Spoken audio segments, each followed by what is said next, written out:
Voice proper आ रही है सभी तक, एक बार कंफर्म करेंगे। तो आज हम लोग का है सेकेंड लेक्चर ऑफ फिज़िक्स, जिसमें कि हम लोग पहले करेंगे रिकॉर्डिंग स्टार्ट और उसके बाद करेंगे चैप्टर स्टार्ट। ठीक है, तो आज हम लोग का सेकेंड चैप्टर है, सेकेंड लेक्चर है, जिसमें कि पहले लेक्चर हम लोगों ने मोशन के बारे में पढ़ा था और आज हम पढ़ेंगे लॉज ऑफ मोशन के बारे में। ठीक है, यानी कि गति के नियम। पिछले लेक्चर हमने गति के बारे में पढ़ा था और आज हम उसके नियम पढ़ेंगे। लेकिन उससे पहले हम जानेंगे कि फोर्स क्या होता है, यानी कि आज के लेक्चर में हम पढ़ेंगे force and laws of motion, यानी कि बल एवं गति के नियम। ठीक है, वॉइस प्रॉपर है, एक बार कंफर्म करेंगे। और आज हम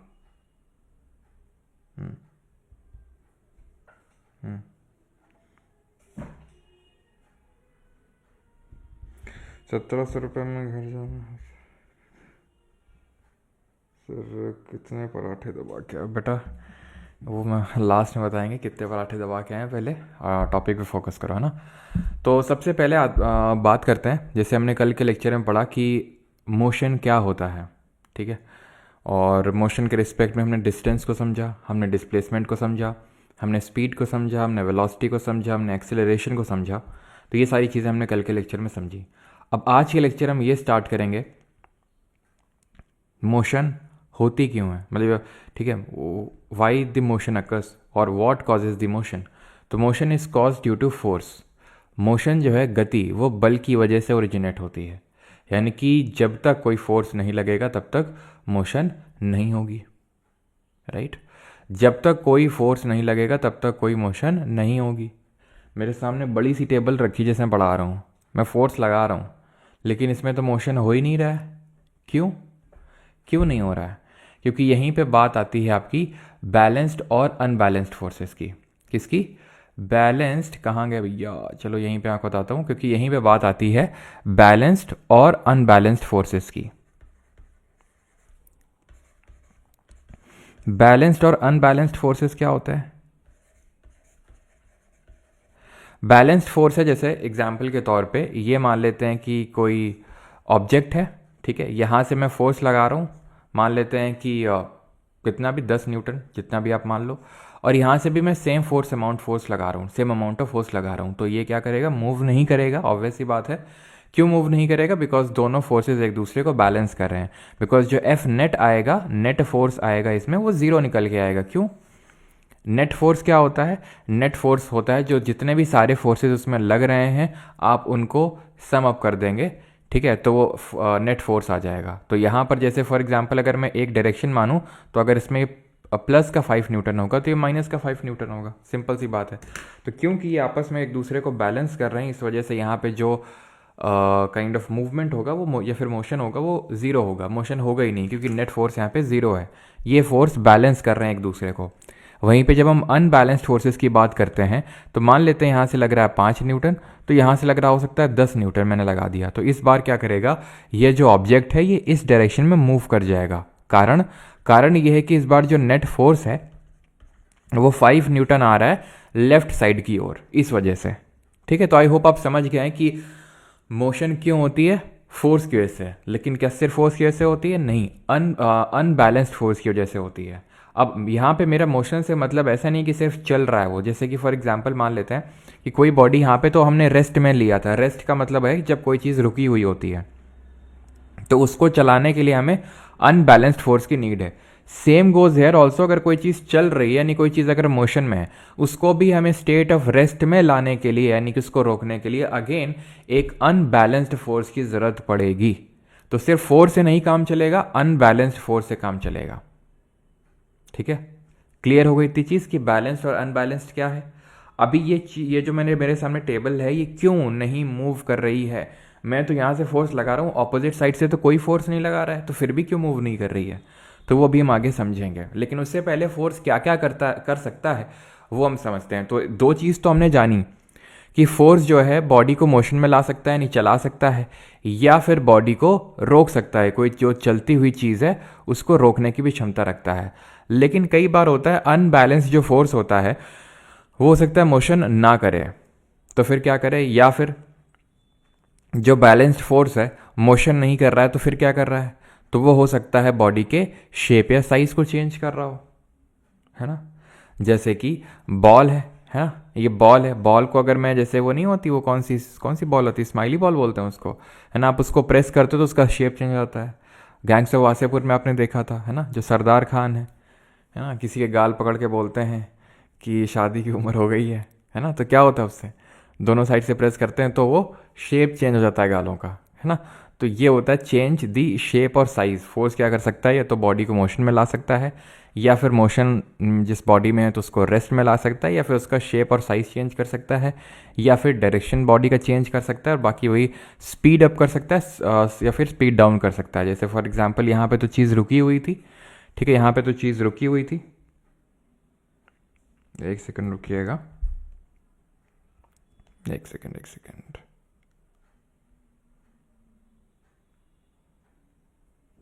ठीक है, तो यहाँ पे तो चीज़ रुकी हुई थी इस केस में, ठीक है, तो बिल्कुल रुकी हुई थी, इसको हमने मोशन में लाया अनबैलेंस्ड फोर्स करके, कोई चीज़ मोशन में चल रही थी उसको मैं रोक दिया, या फिर हो सकता है कि कोई चीज़ चल रही है उसको मैं और स्पीड अप कर दूं, या फिर कोई चीज़ को मैं और स्लो डाउन कर दूं, तो ये सारे काम जो है फोर्स कर सकता है। ऑल राइट, आई होप इतनी चीज़ क्लियर हुई होगी आपको कि फोर्स क्या क्या चीज़ें कर सकता है। All right, of balanced force क्या होता है और अनबैलेंस्ड फोर्स क्या होता है। तो बैलेंस्ड फोर्स होता है जहाँ पे जो नेट फोर्स है वो ज़ीरो निकल के आता है और एक्सेलेरेशन कुछ नहीं होगा आपका, और अनबैलेंस्ड फोर्स वो होता है जहाँ पर कुछ ना कुछ नेट फोर्स निकल के आता है और जिसकी वजह से बॉडी का जो स्टेट है वो आपको चेंज होता हुआ दिखाई देगा। क्लियर है इतनी चीज़। एसआई यूनिट क्या होती है फोर्स की, न्यूटन होती है। तो कल हमने पढ़ा था एसआई यूनिट किस किस की, स्पीड का पढ़ा था, हमने वेलोसिटी का पढ़ा था, हमने एक्सीलरेशन का पढ़ा था एसआई यूनिट, यानी कि त्वरण का। तो स्पीड और वेलोसिटी का जो एसआई यूनिट होता है वो मीटर पर सेकेंड होता है। वहीं एक्सीलरेशन की अगर एसआई यूनिट की बात करेंगे तो ये मीटर पर सेकेंड स्क्वायर होता है। क्लियर है इतनी चीज़ कि फोर्स की एसआई यूनिट क्या होगी, न्यूटन होगी। अब ये न्यूटन क्या है, तो न्यूटन एक्चुअल में साइंटिस्ट का नाम है। फोर्स की एसआई यूनिट तो होती है KG metre per second square, जिसको कि हम न्यूटन लिख देते हैं। ये साइंटिस्ट के नाम पे न्यूटन, क्योंकि उन्होंने इस चीज़ में काफ़ी काम किया था, तो इसलिए उनको ऑनर करने के लिए जो फोर्स की एसआई यूनिट है उसको हम न्यूटन बोल देते हैं। अब ये KG metre per second square कहाँ से निकल के आया, ये अभी आप जब हम न्यूटन के लॉज ऑफ मोशन समझेंगे तो वहाँ से आप जान जाएंगे, ठीक है, वो भी मैं आपको बताऊंगा। Now talking about different types of forces, तो डिफरेंट टाइप्स के फोर्स हो सकते हैं अब, लेकिन मतलब जैसे कि contact, non contact, conservative, non conservative, ये डिपेंड करता है कि बेसिस ऑफ क्लासिफिकेशन क्या है।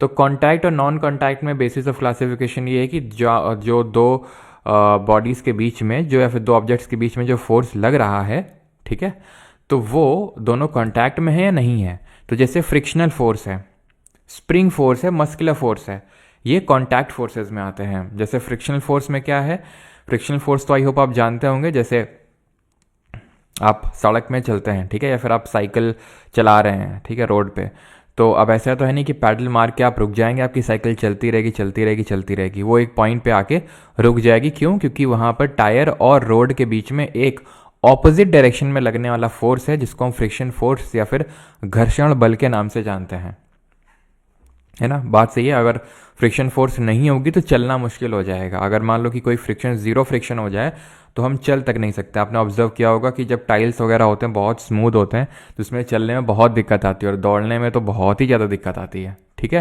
क्योंकि बिल्कुल भी फ्रिक्शन नहीं है। लेकिन अगर बहुत ज़्यादा फ्रिक्शन हो गया तो भी दिक्कत होगी, है ना। तो फ्रिक्शन फोर्स जो होता है ये ऑपोजिट डायरेक्शन में लगने वाला फोर्स होता है। ऑपोजिट किसके, जो बॉडी मूव कर रही है, जैसे ये जो लड़की है इसमें बैठी हुई है और ये यहाँ को मूव कर रहा है, तो इसके और रोड जो जिसमें ये चल रही है उसके सरफेस के बीच में जो फ्रिक्शन फोर्स लगेगा वो ऑपोजिट डायरेक्शन में लगेगा, ठीक है। अब फ्रिक्शन फोर्स भी ध्यान रखिएगा तीन तरह के होते हैं, स्टैटिक होता है, एक स्लाइडिंग होता है और एक रोलिंग होता है। अब ये क्या होता है, तो अब मुझे आप बताओ, ठीक है, आप कमेंट करके सभी लोग बताना। यहाँ पर मैं केस लिखता हूँ, ये केस 1 है, ये केस नंबर 2 है, ये केस नंबर 3 है, ठीक है। सभी लोग बताएंगे कि वेट सेम है, मान लेते हैं 5 किलो का ये भी है, 5 किलो का ये भी है, 5 किलो का ये भी है, ठीक है। किस केस में मुझे ज़्यादा फोर्स लगानी पड़ेगी, मतलब ऑर्डर में बताओ, ज़्यादा से कम, ज़्यादा से कम के ऑर्डर में बताओ कि सबसे ज़्यादा फोर्स किस में लगाना पड़ेगा मूव करने के लिए, ठीक है, सबसे कम किस में लगेगा। मैं आपको बता देता हूँ, ये रुका हुआ ठहरा हुआ है, जो ब्लॉक रखा हुआ है ठहरा हुआ है, रुका हुआ है, ये मूविंग पोजीशन पे, ये चल रहा है, ये चल रहा है, ठीक है। और इसकी अगर हम बात करेंगे, ठीक है, इसकी अगर हम बात करेंगे तो इसको ठीक है, इसकी अगर हम बात करेंगे तो आप ये देख पा रहे होंगे कि ये थोड़ा रोलर शेप का है ना, और इसको भी मुझे मूव करना है। तो अगर इनको मुझे सेम वेलोसिटी देनी है, सेम स्पीड देनी है अगर मैं बोलूँ, तो किस में मुझे ज़्यादा फोर्स लगाना पड़ेगा और किस में सबसे कम लगाना पड़ेगा? आंसर बताइए जल्दी से, 1 2 3 में।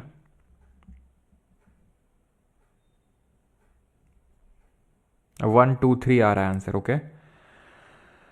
हाँ यस, अब देखिए ये बिल्कुल रुका हुआ है तो इसमें मुझे सबसे ज़्यादा फोर्स लगानी पड़ेगी। ये क्योंकि मूव कर रहा है तो इसको हम स्लाइडिंग या फिर काइनेटिक फ्रिक्शन भी बोल देते हैं। आपने ऑब्जर्व किया होगा जब अगर कोई चीज़ चल रही है, मोशन में है, तो उसको और उसको मतलब उसको चलाते रहने में हमें उतना फोर्स नहीं लगाना पड़ता है। जैसे कि इसको अगर मुझे अब चला मतलब स्टेट ऑफ रेस्ट में है, बिल्कुल ये रुका हुआ है, अब अगर इसमें मुझे चलाना है तो मुझे बहुत ज़्यादा फोर्स लगानी पड़ेगी। लेकिन अगर ये पहले से ही चल रहा है, पहले से ही चल रहा है तो मुझे कम फोर्स लगानी पड़ेगी। आप ऐसे समझ लो कि अगर भाई आप अभी मान लो आप बिज़नेस शुरू करते हो, कोई आपके घर में किसी ने कुछ बिज़नेस वगैरह नहीं किया तो आपको बहुत ज़्यादा मेहनत करनी पड़ेगी, मशक्क़त।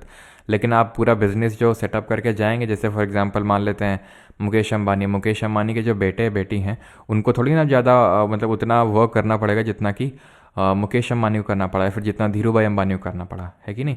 तो वैसे ही टाइप ही आप समझ सकते हो कि पहले से ही चल रहा है तो इसको और उतना ही मतलब चलाते रहने में ज़्यादा फोर्स नहीं लगने वाला। और रोलिंग फ्रिक्शन में सबसे कम, ठीक है, रोलिंग फ्रिक्शन में सबसे कम हमें फोर्स लगाना पड़ेगा, ये तुरंत मूव कर जाएगा, ठीक है। अब उसके पीछे का हम डीप उसमें नहीं जाएंगे क्योंकि स्टैटिक फ्रिक्शन में क्या होता है, इंटरलॉकिंग हो रखी होती है, काइंड ऑफ ऑब्जेक्ट और सरफेस जो होता है उसके बीच में काइंड ऑफ इंटरलॉकिंग है, तो उसको हटाने के लिए इंटरलॉकिंग को आपको ज़्यादा फोर्स लगाना है। अब यहाँ क्या ये मूव कर रहा है पहले से ही, ठीक है, तो इंटरलॉकिंग बनने का समय उसमें मिल नहीं पाता है। और यहाँ पर अगर बात करेंगे तो यहाँ पर कोई इंटरलॉकिंग पॉसिबल ही नहीं हो पाती, बिकॉज यहाँ पर जो सरफेस जो कॉन्टैक्ट है, इसका कॉन्टैक्ट इस सरफेस के जो कॉन्टैक्ट है वो बहुत ही मिनिमल है, ठीक है। तो इस वजह से रोलिंग फ्रिक्शन सबसे कम होता है, स्लाइडिंग ज़्यादा, और जब कोई मोशन नहीं यानी स्टैटिक फ्रिक्शन वो सबसे ज़्यादा होता है। तो ये चीज़ समझ में आनी चाहिए आपको। नॉन कॉन्टैक्ट फोर्सेज यानी कि जब दो चीज़ें आपके कॉन्टैक्ट में नहीं होंगी, जब दो फोर्स लग रहा होगा तो उसको नॉन कॉन्टैक्ट फोर्स बोलेंगे। जैसे कि ये हमारा मैग्नेट है, यहाँ पर मान लेते हैं कि कुछ ये आयरन की कुछ है ये फिल्म, ठीक है, आयरन की है, तो ये तुरंत आकर उसमें चिपक जाएंगे। तो ये फोर्स लगाया गया मैग्नेट के द्वारा ये नॉन कॉन्टैक्ट था, बिकॉज दोनों कॉन्टैक्ट में नहीं थे। इसी तरह जब ये सेब नीचे गिरा है ना न्यूटन के सिर पे, तो एक्चुअल में सेब और उस ज़मीन के बीच में यानी कि जो हमारी अर्थ है जिसने कि ग्रेविटेशनल पुल दिया, इसको ग्रेविटेशनल फोर्स लगाया इस एप्पल पे, तो कोई कॉन्टैक्ट तो नहीं था। सेम गोज़ यहाँ पर है ना, आपने वो इलेक्ट्रोस्टैटिक फोर्स वाला ये एग्जाम्पल आपने किस किस ने किया, जैसे बलून है तो बलून को अगर आप रगड़ते हो अपने सिर पे, ठीक है, और अगर छोटे छोटे आप पेपर के पीसेस डाल रखे होते हो तो वो तुरंत आके स्टिक हो जाते हैं, चपक जाते हैं। क्यों? क्योंकि यहाँ पर इलेक्ट्रोस्टैटिक फोर्स डेवलप हो जाता है, तो उस वजह से यहाँ पर जो है ये तुरंत आकर चपक जाते हैं। तो दोनों के बीच में कोई कॉन्टैक्ट तो नहीं था जब उसने फोर्स लगाया, तो ये नॉन कॉन्टैक्ट फोर्सेज होंगे। तो आई होप ये आपको क्लियर होगा। अब इसी तरह से होते हैं हमारे conservative forces and non conservative forces. Hindi में इनको बोलते हैं संरक्षी बल और इनको बोलते हैं गैर संरक्षी बल। अब ये क्या होते हैं संरक्षी और गैर संरक्षी, थोड़ा सा ध्यान से समझिएगा। ये संरक्षी वो होता है जहां पर work done is independent of the path, यानी कि ये फोर्सेस के द्वारा किया जो गया जो कार्य है वो पाथ पे यानी रास्ते पे डिपेंडेंट नहीं होता। तो फिर किस पे डिपेंडेंट होता है? Depends on initial and final point. यहां पे जो वर्क डन होगा वो पाथ पे डिपेंडेंट होता है। एग्जाम्पल आपको देता हूं, जैसे अभी वर्क डन तो मैंने आपको नहीं पढ़ाया है, वर्क डन अभी हमने नहीं पढ़ा है, कल के लेक्चर में पढ़ाएंगे। लेकिन अगर आपको ये पता है, अगर आपने फिजिक्स थोड़ी बहुत पढ़ी होगी, तो जैसे फॉर एग्जांपल ये कोई मान लेते हैं डब्बा है, ठीक है, फिर कोई ऑब्जेक्ट है, कुछ भी है, तो इस ऑब्जेक्ट को मान लो कि अगर मैंने रेज किया टू अ सर्टेन हाइट, यहाँ पर मैंने लाके इसको खड़ा कर दिया 5 मीटर की हाइट पे, तो आपको ये पता है कि इसमें जो मैंने काम किया होगा वो mgh होगा। सिंपल सी बात है ना, किया होगा mgh। अब अगर मान लो कि मैं इसको फिर से यहीं नीचे ला के रख दूँ, यहीं पे फिर से, तो जो अब वर्क डन होगा ना वो ज़ीरो होगा।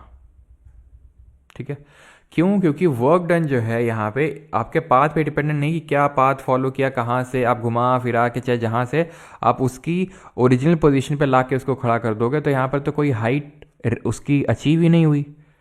यानी कि पाथ आपने क्या फॉलो किया हमें उससे फ़र्क नहीं पड़ता, आपकी इनिशियल और फाइनल पोजीशन क्या है उससे फ़र्क पड़ता है। आप घुमा के इधर उधर इधर उधर से इधर से फिर यहाँ पे ला के खड़ा करिए 5 मीटर पे, तो मैं हाइट को 5 मीटर रखूँगा, मास मान लेते हैं इसका 5 किलो है, ग्रेविटी 10, तो आपका हो जाएगा 125 जूल, सॉरी 125 बोल रहा हूँ, 250 जूल। ठीक है, 250, चाहे मैं जहाँ से सीधा ला के यहाँ खड़ा कर दूँ या चाहे बहुत घुमा के लाऊँ, वो आपका mgh है। समझ रहे हैं? तो इसमें क्या पाथ पे डिपेंड हो रहा है? वर्क नहीं डिपेंड हो रहा है। ये किस पे डिपेंड हो रहा है? इनिशियल और फाइनल पोजीशन पे डिपेंड हो रहा है। तो ऐसे वाले फोर्स को बोलते हैं कंजर्वेटिव फोर्स। ग्रेविटेशनल फोर्स हो गया, इसी तरह इलेक्ट्रोस्टैटिक फोर्स होता है, इसी तरह मैग्नेटिक फोर्स होता है, इसी तरह स्प्रिंग फोर्स होता है। ठीक है, work done is zero in case of closed path.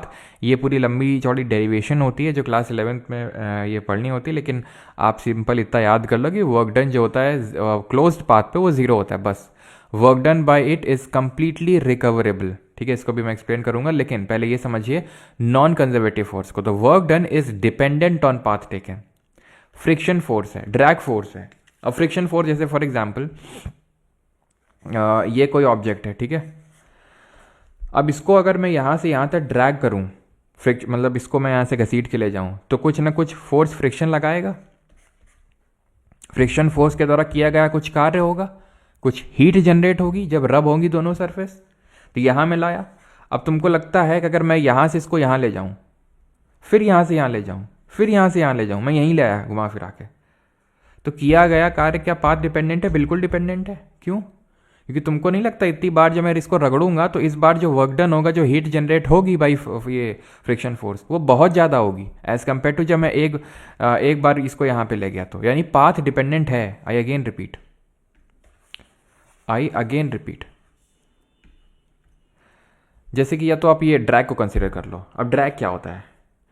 तो ड्रैग होता है, friction drag is a force that resist the motion of an object moving through a fluid. Friction drag वो फोर्स होता है जो किसी बॉडी के मोशन को, किसी ऑब्जेक्ट के मोशन को रेजिस्ट करता है एक फ्लूइड में। फ्लूइड आपका मतलब सिर्फ यहाँ पर पानी ही नहीं है, हवा भी है। फ्लूइड का मतलब यहाँ सिर्फ वाटर ही नहीं है, एयर भी है। एरोप्लेन है ये, ठीक है। तो ये जब चल रहा होगा तो पीछे की तरफ इसको हवा जो है फ्रिक्शन फोर्स लगा रही होगी। ये जो फ्रिक्शन फोर्स हवा लगा रही है इसको ड्रैग बोलते हैं। ठीक है, तो अब अब आप खुद बताइए मुझे, अब इसमें जो फ्रिक्शन फोर्स लगाया जा रहा है तो उसकी वजह से क्या होगा? ये गर्म होगा। ठीक है, ऑब्वियस सी बात है, ये अगर जो इस डायरेक्शन में मूव कर रहा है तो इसमें जो फ्रिक्शन फोर्स लग रहा है तो उसकी वजह से ये गर्म होगा। ठीक है, जो एयर रेजिस्टेंस इसको ऑफर कर रहा है। तो ऑब्वियस सी बात है कि ये कितना लंबा रूट फॉलो करेगा ये डिपेंड करेगा। ठीक है, ये कितना हीटअप होगा इस चीज़ पे डिपेंड करेगा कि क्या रूट फॉलो कर रहा है, कौन सा पाथ फॉलो कर रहा है। यानी कि यहाँ पे जो ये ड्रैग या फिर फ्रिक्शन जो काम कर रहा है वो पाथ डिपेंडेंट है, इसलिए जो फोर्स होगी वो नॉन कंजर्वेटिव फोर्स होगी। तो कंजर्वेटिव में वो पाथ इंडिपेंडेंट था और वर्क डन जीरो था क्लोज पाथ पे। और यहाँ पे ऑब्वियस सी बात है work done is dependent on path taken और work done is non zero in case of closed path. ठीक है, ये चीज़ आपको समझ आई कि नहीं? कंजर्वेटिव क्या होता है और नॉन कंजर्वेटिव क्या होता है? अगर मैं याद करने के पर्सपेक्टिव से पूछूं, ठीक है,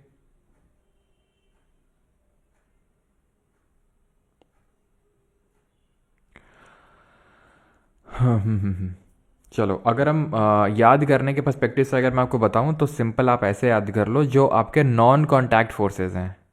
ठीक है, नॉन कॉन्टैक्ट फोर्सेस जैसे for example gravitational force non contact force है, electrostatic force non contact force है, magnetic force non contact force है। तो ये क्या आपस में कॉन्टैक्ट में रहते हैं? हमने देखा था अभी नॉन कॉन्टैक्ट फोर्स हैं। तो ये सब कंजर्वेटिव फोर्सेस हैं। वैसे स्प्रिंग फोर्स तो कॉन्टैक्ट फोर्स है, लेकिन आप ऐसे याद कर सकते हो। फ्रिक्शन फोर्स कैसा था? कॉन्टैक्ट फोर्स था, तो ये नॉन कंजर्वेटिव।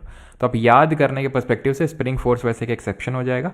बाकी आप याद करने के पर्सपेक्टिव से याद कर सकते हो ग्रेविटेशनल हो गया, इलेक्ट्रोस्टैटिक हो गया और मैग्नेटिक। ठीक है, okay, check clear, okay. Repeat, okay.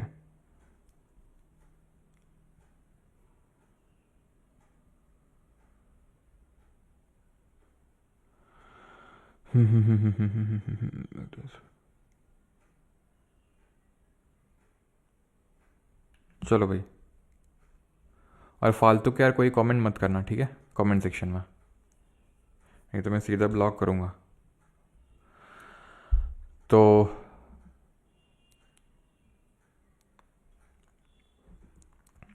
इस पे आते हैं, मतलब एक बार फिर से आप एक्सप्लेन करने के बोल रहे हैं। तो कंजर्वेटिव और नॉन कंजर्वेटिव संरक्षी यानी कि कंजर्वेटिव फोर्स क्या होते हैं, जिनका वर्क डन, जो वो करते हैं, काम करते हैं, उनके द्वारा किया गया कार्य पाथ पे ना डिपेंड होके उन्होंने क्या पाथ फॉलो किया, सिर्फ ये डिपेंड करता है कि उनकी इनिशियल पॉइंट क्या था जब उन्होंने कार्य करना शुरू किया, और फाइनल पॉइंट क्या था जब कार्य बंद हुआ एक तरह से। तो जैसे ग्रेविटेशनल फोर्स के द्वारा किया जो कार्य होता है वो mgh होता है, तो वो डिपेंड करता है कितना हाइट है, ठीक है। तो अगर ये जैसे ऑब्जेक्ट है, तो अगर मैं इसको यहाँ पे एकदम सीधा ला के खड़ा कर दूँ तो जो किया गया कार्य होगा वो वही होगा, जो चाहे मैं घुमा फिरा के, चाहे जितना लंबा रूट फॉलो करके इसको यहाँ पे लाऊं, ठीक है, या फिर इधर से लेके आऊँ, चाहे, तो वो पाथ पे डिपेंड हो ही नहीं रहा है। तो ऐसे फोर्स को बोलते हैं कंजर्वेटिव। नॉन कंजर्वेटिव वो होते हैं जो ये बात को लेके सीरियस होते हैं कि पाथ क्या फॉलो किया गया है, उससे भी उनका लेना देना होता है। जैसे फॉर एग्जांपल जो हमारा फ्रिक्शन फोर्स है, ड्रैग फोर्स है, ये पाथ डिपेंडेंट, जो ये काम करते हैं वो पाथ डिपेंडेंट होता है, ठीक है। आगे बढ़ते हैं, टॉर्क क्या चीज़ होती है, व्हाट इज टॉर्क।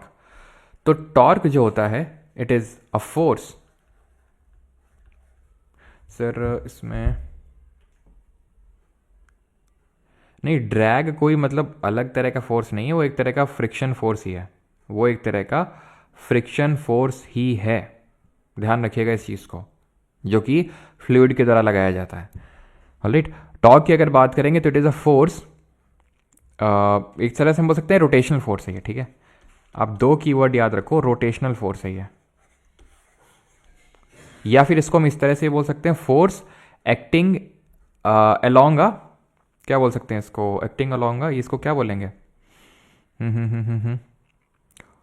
या तो आप इतना याद कर लो, ठीक है, रोटेशनल फोर्स होता है। मैं आपको समझाता हूँ, इसके बहुत डे टू डे एग्जाम्पल्स है। जैसे कि हम डोर ओपन करते हैं, ठीक है, अब जैसे कि हमारा दरवाज़ा है रूम का, ठीक है, अब ये दरवाज़ा है, इसके ये हिंजेस हैं, ये हिंजेस हैं, ठीक है, और ये दरवाजे का जो है ये क्या है हमारा, वही जो हत्था होता है, ठीक है। तो अगर इसको हम यहाँ से खोलेंगे तो बड़ी आसानी से खुल जाएगा। सोचो अगर हम यहाँ पे फोर्स लगाएंगे तो बहुत फोर्स लगाना होगा हमें, है कि नहीं, सिंपल सी बात है। जैसे कि ये है, ये जो आपका यहाँ पर देख पा रहे हैं टॉर्क, ये इसको हम टॉर्क है, टॉर्क रोटेशनल फोर्स होता है, जिसका फॉर्मूला होता है फोर्स इनटू ये जो एक्सिस ऑफ रोटेशन है, ये क्या है, एक्सिस ऑफ रोटेशन है, तो उससे कितनी दूरी है, तो इसको हम ये भी बोल सकते हैं force acting through axis of rotation. तो ये एक्सिस ऑफ रोटेशन है, तो यहाँ से जितना दूर जो है फोर्स लगेगा, ठीक है, जितना ही ये डिस्टेंस ज़्यादा होगी उतना ही हमें कम फोर्स लगाना पड़ेगा इसको मूव करने के लिए। अब सोचिए कि अगर मैं यहाँ पे फोर्स लगा के इसको मूव कर रहा हूँ एकदम एंड पे, तो मुझे कम फोर्स लगाना पड़ेगा, जितना मैं पास में फोर्स लगाऊंगा उतना ही ज़्यादा फोर्स लगाना पड़ेगा। जैसे कि आपने ऑब्जर्व किया होगा स्क्रू ड्राइवर के केस में भी, कि जैसे वो नहीं होता जब आप स्क्रू ड्राइवर मतलब पेचकस, तो जब आप कोई स्क्रू होता है उसको टाइट कर रहे हो, तो अगर मान लो आपका छोटा पेचकस है, ठीक है, पेचकस आपका छोटा है तो ज़्यादा फोर्स लगाना पड़ेगा। वहीं पर अगर आपका पेचकस काफ़ी लंबा टाइप है जो स्क्रू ड्राइवर है, तो आपको बहुत ही कम फोर्स का यूज़ करना पड़ेगा। क्यों? क्योंकि उसको आप रोटेट कर रहे हो और एक्सिस ऑफ रोटेशन जो है उससे आपने डिस्टेंस बढ़ा दी, तो जितना आप डिस्टेंस बढ़ाओगे एक्सिस ऑफ रोटेशन से उतना ही आपको कम फोर्स लगाना पड़ेगा, और इस रोटेशनल फोर्स को बोलते हैं टॉर्क, ठीक है, यूनिट न्यूटन ही होगी। अब आते हैं लॉज ऑफ मोशन पे। तो फोर्स के बारे में हमने समझा कि फोर्स क्या करता है, मोशन कॉज करता है, ठीक है, शेप और साइज चेंज करता है। बैलेंस फोर्स क्या होता है, अनबैलेंस फोर्स क्या होता है, कॉन्टैक्ट फोर्स क्या होता है, नॉन कॉन्टैक्ट, कंजर्वेटिव और नॉन कंजर्वेटिव फोर्स। और हमने ड्रैग के बारे में पढ़ा, फ्रिक्शनल ड्रैग, और हमने डिफरेंट टाइप ऑफ फ्रिक्शन के बारे में पढ़ा, और टॉर्क क्या होता है उसके बारे में पढ़ा। अब आते हैं what are the laws of motion. तो by observing the motion of objects on an inclined plane, Galileo deduced that objects move with a constant speed when no force acts on them. तो actual में गैलीलाई ने जब तक अपनी discovery नहीं करी थी तब तक सबका यही मानना था कि किसी ऑब्जेक्ट की जो नेचुरल स्टेट होती है वो स्टेट ऑफ रेस्ट होती है ना। तो मतलब जब ये चीज़ लोगों को एक्सप्लेन करनी पड़ी कि जैसे फॉर एग्जांपल ये बॉल है, तो बॉल अगर चल रही है तो ये रुक क्यों जाती है एक सर्टेन पॉइंट पे आने के बाद, क्यों नहीं है चलती रहती। तो लोगों ने बोला ठीक है कि नेचुरल स्टेट हर चीज़ की रेस्ट होती है, तो इस वजह से रेस्ट में आ जाती है। लेकिन बाद में गैलीलियो गैलीलाई ने ये चीज़ को एक्सप्लेन किया, अपना इंक्लाइंड प्लेन का इन्होंने एक्सपेरिमेंट वगैरह किया था, और इन्होंने एक सीरीज़ ऑफ एसे पब्लिश किए थे, लिखे थे series of essays on this particular theory of inclined plane, जिसको डी मोटू बोला जाता है। वैसे तो इनकी जो फर्स्ट बुक है, ध्यान रखना, गैलीलियो गैलीलाई की। और इनके बारे में ज्योग्राफी में क्या पढ़ा था गैलीलियो गैलीलाई के बारे में, जरा बताओ। तो इनकी फर्स्ट बुक का नाम था ला बैलेनिटा, जिसका इंग्लिश में कन्वर्जन होता है द लिटिल बैलेंस। तो ये इन्होंने बुक पब्लिश करी थी, ध्यान रखना। अभी तक क्वेश्चन में बना तो नहीं है एसएससी में, लेकिन बनने के चांसेस हैं। तो 1586 में ये इन्होंने बुक पब्लिश करी थी। और गैलीलियो गैलीलाई ने हमने देखा था, ज्योग्राफी में पढ़ा था कि इन्होंने जो 4 सुपर मून्स हैं, किसके, जुपिटर के, लो, यूरोपा, गैनीमेद एंड कैलिस्टो, इनकी डिस्कवरी करी थी, जिनको हम गैलीलियन मून्स के नाम से जानते हैं। तो इसके थ्रू इन्होंने एक्सप्लेन किया, जो अपना इंक्लाइंड प्लेन एक्सपेरिमेंट है, कि कोई भी जो बॉडी वो अपनी कांस्टेंट स्पीड पे मूव करती रहेगी जब तक उसमें एक्सटर्नल फोर्स नहीं लगेगा। तो उन्होंने इंक्लाइन प्लेन लिए इस तरह से 2, ठीक है, और उस इंक्लाइन प्लेन की जो सरफेस है उसको एकदम फ्रिक्शनलेस बनाया। उसमें मतलब जो लुब्रिकेंट वगैरह का यूज़ किया। लुब्रिकेंट क्या होता है, लुब्रिकेंट आप लगाते हैं सो दैट कि फ्रिक्शन को कम किया जा सके। और जब उन्होंने बॉल को इस एक पर्टिकुलर हाइट से ड्रॉप किया, ठीक है, तो वो जो दूसरी साइड में बॉल गई वो उतनी हाइट में गई ऑलमोस्ट, ठीक है। तो इस तरह उन्होंने इस चीज़ को एक्सप्लेन किया कि भाई नेचुरल स्टेट रेस्ट नहीं होता है, मेन होता ये है कि उसमें एक फोर्स लग रहा होता है एक्सटर्नल, जिसको कि फ्रिक्शन फोर्स बोलते हैं, जिसकी वजह से बॉडी भी कोई भी रुकती है।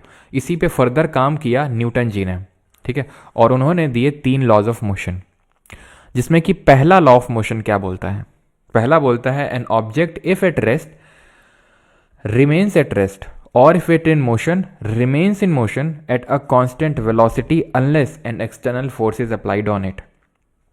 यानी कि न्यूटन की गति का पहला नियम यह बोलता है कि कोई भी चीज़ अगर रुकी हुई है, विराम अवस्था में है, तो रुकी रहेगी, और अगर चल रही है तो वो चलती रहेगी जब तक कि उस पर कोई बाहरी बल नहीं लगाया जाएगा।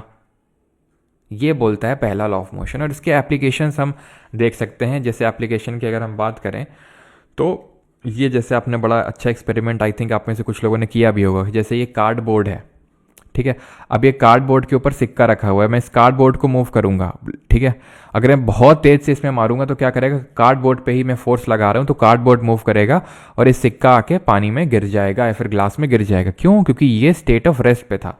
इसको तो हमने मूव किया नहीं है, इसको मूव किया, लेकिन जब आप बहुत धीरे से उसको करते हो तो कार्डबोर्ड के साथ साथ ये सिक्का भी आपका मूव करने लग जाता है, ठीक है, क्लियर।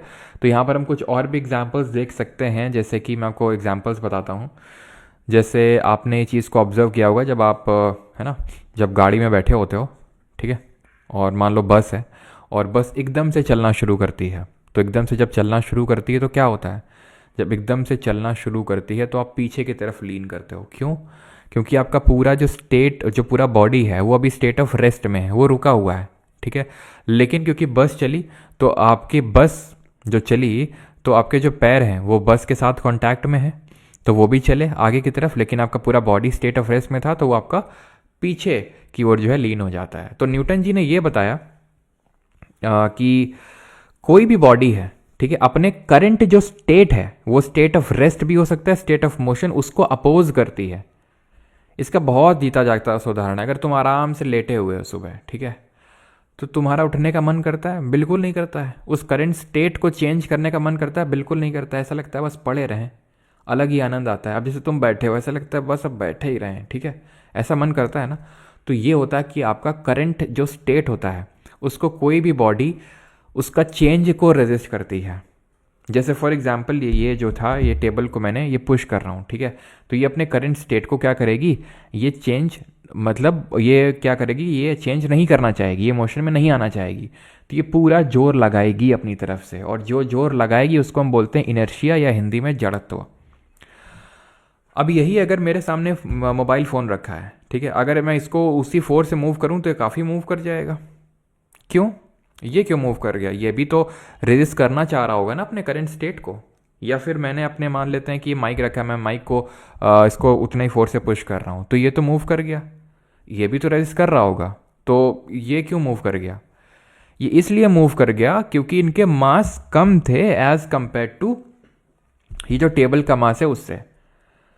तो मास क्या चीज़ है? मास वो चीज़ है जो डायरेक्टली प्रोपोर्शनल है इनर्शिया से, यानी जिसका जितना ज़्यादा मास होगा, द्रव्यमान होगा, उतना ही ज़्यादा उसका इनर्शिया होगा। और इनर्शिया क्या होता है? इनर्शिया आपका जो रेजिस्टिंग फोर्स एक तरह से लगा रहा है हमारा कोई भी ऑब्जेक्ट, उसको हम इनर्शिया बोलते हैं। तो इनर्शिया वो चीज़ है जिससे कि कोई भी ऑब्जेक्ट अपने नेचुरल स्टेट को, be it the state of rest और स्टेट ऑफ मोशन, उसको रेजिस्ट करता है, उसको हम इनर्शिया या फिर जड़त्व बोलते हैं, राइट। तो इसका मतलब ये हुआ कि ये जो फ़ोन का मेरा इनर्शिया था वो कम था और जो टेबल का इनर्शिया था वो ज़्यादा था। आई होप इतनी चीज़ क्लियर हुई होगी, ठीक है। तो इनर्शिया किस पे डिपेंड कर रहा है? मास पे डिपेंड कर रहा है। नाउ इनर्शिया कितनी तरह का होता है? इनर्शिया एट रेस्ट होता है, इनर्शिया एट मोशन होता है। तो इनर्शिया एक तरह से दो तरह का होता है, इनर्शिया एट रेस्ट और इनर्शिया एट मोशन। एग्जाम्पल के तौर पे जैसे कि मैंने टेबल को मूव करना चाहा, ये इनर्शिया रेस्ट था, ये मूव नहीं हुआ, या फिर मैं मोबाइल को मैंने फोर्स लगाया, मूव किया, ये भी इनर्शिया ऑफ रेस्ट था। लेकिन अगर कोई चीज़ मूव करके मेरे मान लो सामने आ रही है, ठीक है, कोई चीज़ मूव कर रही है और उसको मैं रोक रहा हूँ, तो उसको इनर्शिया ऑफ मोशन कहा जाता है, ठीक है। उसको क्या कहेंगे? Inertia of motion. और वहाँ पे कैसे इनर्शिया काम करता है? तो जैसे मान लेते हैं क्रिकेट बॉल आ रही है, एक फुटबॉल आ रही है, और एक मान लेते हैं उसी साइज़ की, फुटबॉल के साइज़ की एक स्टोन बॉल है, मतलब पत्थर की बनी हुई बॉल है। तो मुझे किस में सबसे ज़्यादा और किस में सबसे कम फोर्स लगाना पड़ेगा? क्रिकेट बॉल में सबसे कम, फुटबॉल में थोड़ा ज़्यादा, और स्टोन की जो बॉल है फुटबॉल साइज़ की, उसमें सबसे ज़्यादा लगाना पड़ेगा। क्यों? क्योंकि इसका मास ज़्यादा है, तो इसका इनर्शिया ज़्यादा होगा, तो ये अपने करंट स्टेट, जो स्टेट ऑफ मोशन है, उसको सबसे ज़्यादा रेजिस्ट करेगा, और जो रेजिस्ट करता है उसी को इनर्शिया बोलते हैं। ये सबसे कम रेजिस्ट करेगा, और ये मतलब रेजिस्ट तो सब करेंगे, लेकिन क्योंकि मास जिस इसका कम है क्रिकेट बॉल का, तो इसका इनर्शिया कम होगा, यानी कि इसका जो रेजिस्टेंस होगा वो कम होगा, तो उस फोर्स में वो कम फोर्स में रुक जाएगी, जो कि स्टोन बॉल नहीं रुकेगी, ठीक है। तो ये होता है इनर्शिया एट रेस्ट या फिर इनर्शिया एट मोशन। जैसे फॉर एग्जांपल ये एग्जांपल है जहाँ पर ये बंदा क्या कर रहा है, ये इस पेड़ को हिला रहा है, ठीक है, ये पेड़ को हिला रहा है, और इसकी वजह से इसमें जो लगे हुए फल हैं वो गिर गए, ठीक, वो क्या हुए? वो गिर गए इस पेड़ को हिलाने की वजह से। तो ये मुझे आप बताइए, ये इनर्शिया एट रेस्ट होगा या इनर्शिया एट मोशन होगा? The dry leaves and fruits fall when we shake the tree. तो जब हमने पेड़ को हिलाते हैं तो फल गिर जाते हैं और जो पत्तियां हैं वो गिर जाती हैं। तो यहाँ पे इनर्शिया एट रेस्ट का एग्जाम्पल या फिर इनर्शिया एट मोशन का एग्जाम्पल है, बताइए। A person sitting in a moving car may be pushed forward when the car stops abruptly as our legs are in contact with the surface. तो जब एकदम से गाड़ी में ब्रेक लगते हैं तो हम क्यों आगे की तरफ लीन होते हैं? क्योंकि पूरी बॉडी तो चल रही है कार के साथ, लेकिन जब एकदम से ब्रेक लगाएंगे तो गाड़ी रुकेगी, गाड़ी रुकेगी तो हमारा नीचे का जो बॉडी का हिस्सा है, पैर जो कांटेक्ट में है कार के साथ, वो रुकेंगे। अब वो एकदम से रुक जाएंगे, लेकिन बॉडी, ऊपर का बॉडी तो चल रहा है, तो वो आगे की तरफ लीन हो जाएगा। तो ये वाला जो ऊपर वाला है, ये इनर्शिया एट रेस्ट है। क्यों? क्योंकि पत्तियां और जो फल हैं सब स्टेट ऑफ रेस्ट में थे। जैसे ही हमने उसको हिलाया तो उससे क्या हुआ, ये जो जिस पे वो लगे हुए थे फल और पत्तियां, तो वो मोशन में आ गया, वो स्टेट ऑफ रेस्ट में थे, तो इस वजह से वो गिर गया, ठीक है। जो चीज़ गिरी वो इनर्शिया मतलब रेस्ट में थी, तो इसलिए इनर्शिया एट रेस्ट। ये क्योंकि चल रहा था हमारा बॉडी, तो ये एग्जाम्पल होगा, एकदम से रुका है तो इनर्शिया एट मोशन का एग्जाम्पल है ये, ठीक है। तो ये आपको पता होना चाहिए इनर्शिया एट रेस्ट और इनर्शिया एट मोशन के एग्जाम्पल्स क्या क्या होते हैं। तो inertia is dependent on mass and mass is directly proportional to inertia. That is why we say that first law of motion is also known as law of inertia. तो first law of motion को हम जड़त्व का नियम भी बोलते हैं, law of inertia भी बोलते हैं। I hope this makes sense to you. तो ये वही सेम एग्जाम्पल हैं आपके कि भाई जैसे बड़ा सा ये बॉडी है ना, आपको इसको पुश करने के लिए बहुत वो फोर्स लगाना पड़ता है, ऑब्जेक्ट एट रेस्ट है, स्टेट एट रेस्ट, ठीक है, वो सब एग्जाम्पल हम देख चुके हैं। अब आते हैं, ये first law of motion clear है सभी को? किसी कोई डाउट तो नहीं है फर्स्ट लॉ ऑफ मोशन पे? प्रोजेक्टाइल मोशन एवरेज एस्पिरेंट वो क्लास 11th का पार्ट होता है, ठीक है, तो इसलिए उसको हमें नहीं पढ़ना है वो, क्योंकि क्लास 11th का पार्ट होता है projectile motion. Second law of motion पे आते हैं, यानी कि अब यहाँ पे सेकेंड लॉ ऑफ मोशन का मैं आपको एग्जाम्पल देता हूँ, ठीक है। आप में से मतलब सभी नहीं, ये तो सभी लोगों ने इसको एक्सपीरियंस किया होगा। जब हम क्रिकेट खेलते हैं तो जब बॉल आती, कैच आता है, तो हम क्या करते हैं, मतलब अपने हाथों को पीछे की तरफ ले जाते हैं, आगे की तरफ ले जाते हैं। जैसे मान लो तुम विकेट कीपिंग कर रहे हो, बेटा वो विकेट कीपरिंग नहीं होता है, ठीक है, विकेट कीपिंग होता है, ध्यान रखना। अगर तुमको ये लग रहा हो कि सर गलत बोल रहे हैं, है ना, विकेट कीपिंग होता है, कीपरिंग नहीं होता है। अंगूठी नहीं रखनी है तुम्हें किसी की। तो मान लेते हैं ये बॉल आई, ठीक है, तो तुम अपने हाथों को पीछे की ओर ले जाते हो पकड़ते हो, या फिर वहीं रखते हो, या फिर आगे की तरफ ले जाओगे? क्या करोगे तुम, बताओ जल्दी से, क्या करोगे तुम? तो तुम ये करोगे कि तुम हाथों को पीछे ले जाओगे। क्यों ले जाओगे? ताकि हाथों पे जोर ना लगे ज़्यादा, नहीं तो हाथों में हर्ट हो जाएंगे आपके हाथ। क्योंकि फोर्स ज़्यादा लगेगा। ये न्यूटन का सेकंड लॉ ऑफ मोशन हमें एक्सप्लेन करता है। कैसे, वो समझिए। तो अभी मैंने आपको बताया सर, अभी मैंने आपको क्या बताया सर, कि अगर आपको किसी चीज़ को रोकना है तो कितना फोर्स लगाना पड़ेगा, वो डिपेंड करेगा कि उसका मास क्या है। लेकिन ठीक है, वो उसका मास क्या है। लेकिन फॉर एग्जाम्पल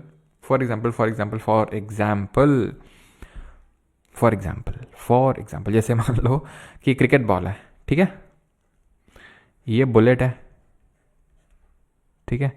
क्रिकेट बॉल को ऐसे मैंने अपने हाथ से फेंका और मैंने इसको गन से शॉट किया, गन से मारा, गन से इसको शॉट किया। किसको? बुलेट को। किसको पकड़ना चाहोगे? हैं? क्यों?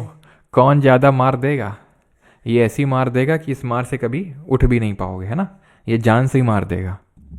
लेकिन ऐसा क्यों, जबकि ये दोनों को सेम मास, ये हो सकता है कि भाई क्रिकेट बॉल से भी हल्की हो बुलेट, बुलेट जो होता है तो क्रिकेट बॉल से भी हल्की होती है। तो फिर ऐसा क्यों हुआ कि इसको रोकने के लिए इतना फोर्स लगाना पड़ेगा, इतना फोर्स लगाना पड़ेगा कि वो हम लगा ही नहीं पाएंगे? ठीक है, तो ऐसा क्यों हुआ? ऐसा इसलिए हुआ कि इसकी वेलोसिटी उतनी नहीं थी जितनी इसकी थी। अगर इसकी वेलोसिटी से इसको भी अगर हम फेंक देंगे तो भी वही सेम हाल होगा आपका। यानी कि सिर्फ मास से काम नहीं चलता है, वेलोसिटी का भी रोल होता है। मास से ही काम नहीं चलता, वेलोसिटी का भी काम होता है। समझ रहे हैं आप? तो कोई चीज, ठीक है, तो इसी को ही हम बोलते हैं प्रोडक्ट ऑफ मास और वेलोसिटी को मोमेंटम। समझ में आपको चीज?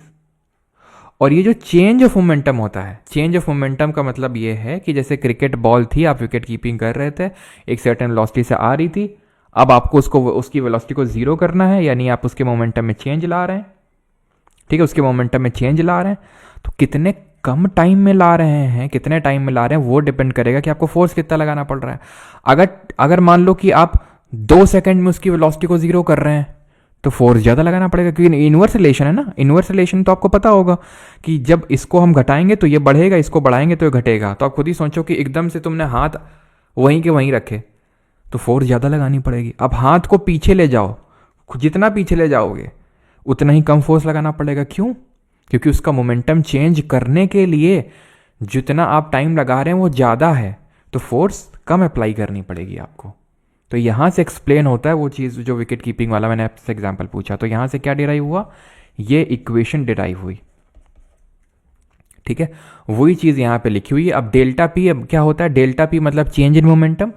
चेंज इन मोमेंटम का मतलब है, मोमेंटम है मास इंटू वेलोसिटी, तो चेंज इन मोमेंटम मतलब final momentum minus initial momentum, ठीक है। मास तो सेम रहेगा, वेलोसिटी चेंज हो रही है, तो फाइनल वेलोसिटी कल हमने देखा था ये कैपिटल वी से दिखाते हैं या फिर वी से दिखाते हैं, और जो इनिशियल वेलोसिटी उसको यू से दिखाते हैं हम, ठीक है। तो change in momentum upon time, तो ये जो v minus you upon T है, यही तो एक्सेलरेशन था। कल पढ़ा था कि नहीं पढ़ा था कि चेंज इन वेलोसिटी कितने टाइम में हो रहा है, वो चेंज इन वेलोसिटी, उसी को तो एक्सेलरेशन बोलते हैं। तो यहीं से डेरिवेशन आ जाता है, force is equals to mass into acceleration, यानी कि बल बराबर द्रव्यमान गुणित त्वरण, ठीक है। तो force is equal to KG metre per second square, ये क्या है, फोर्स की यूनिट है।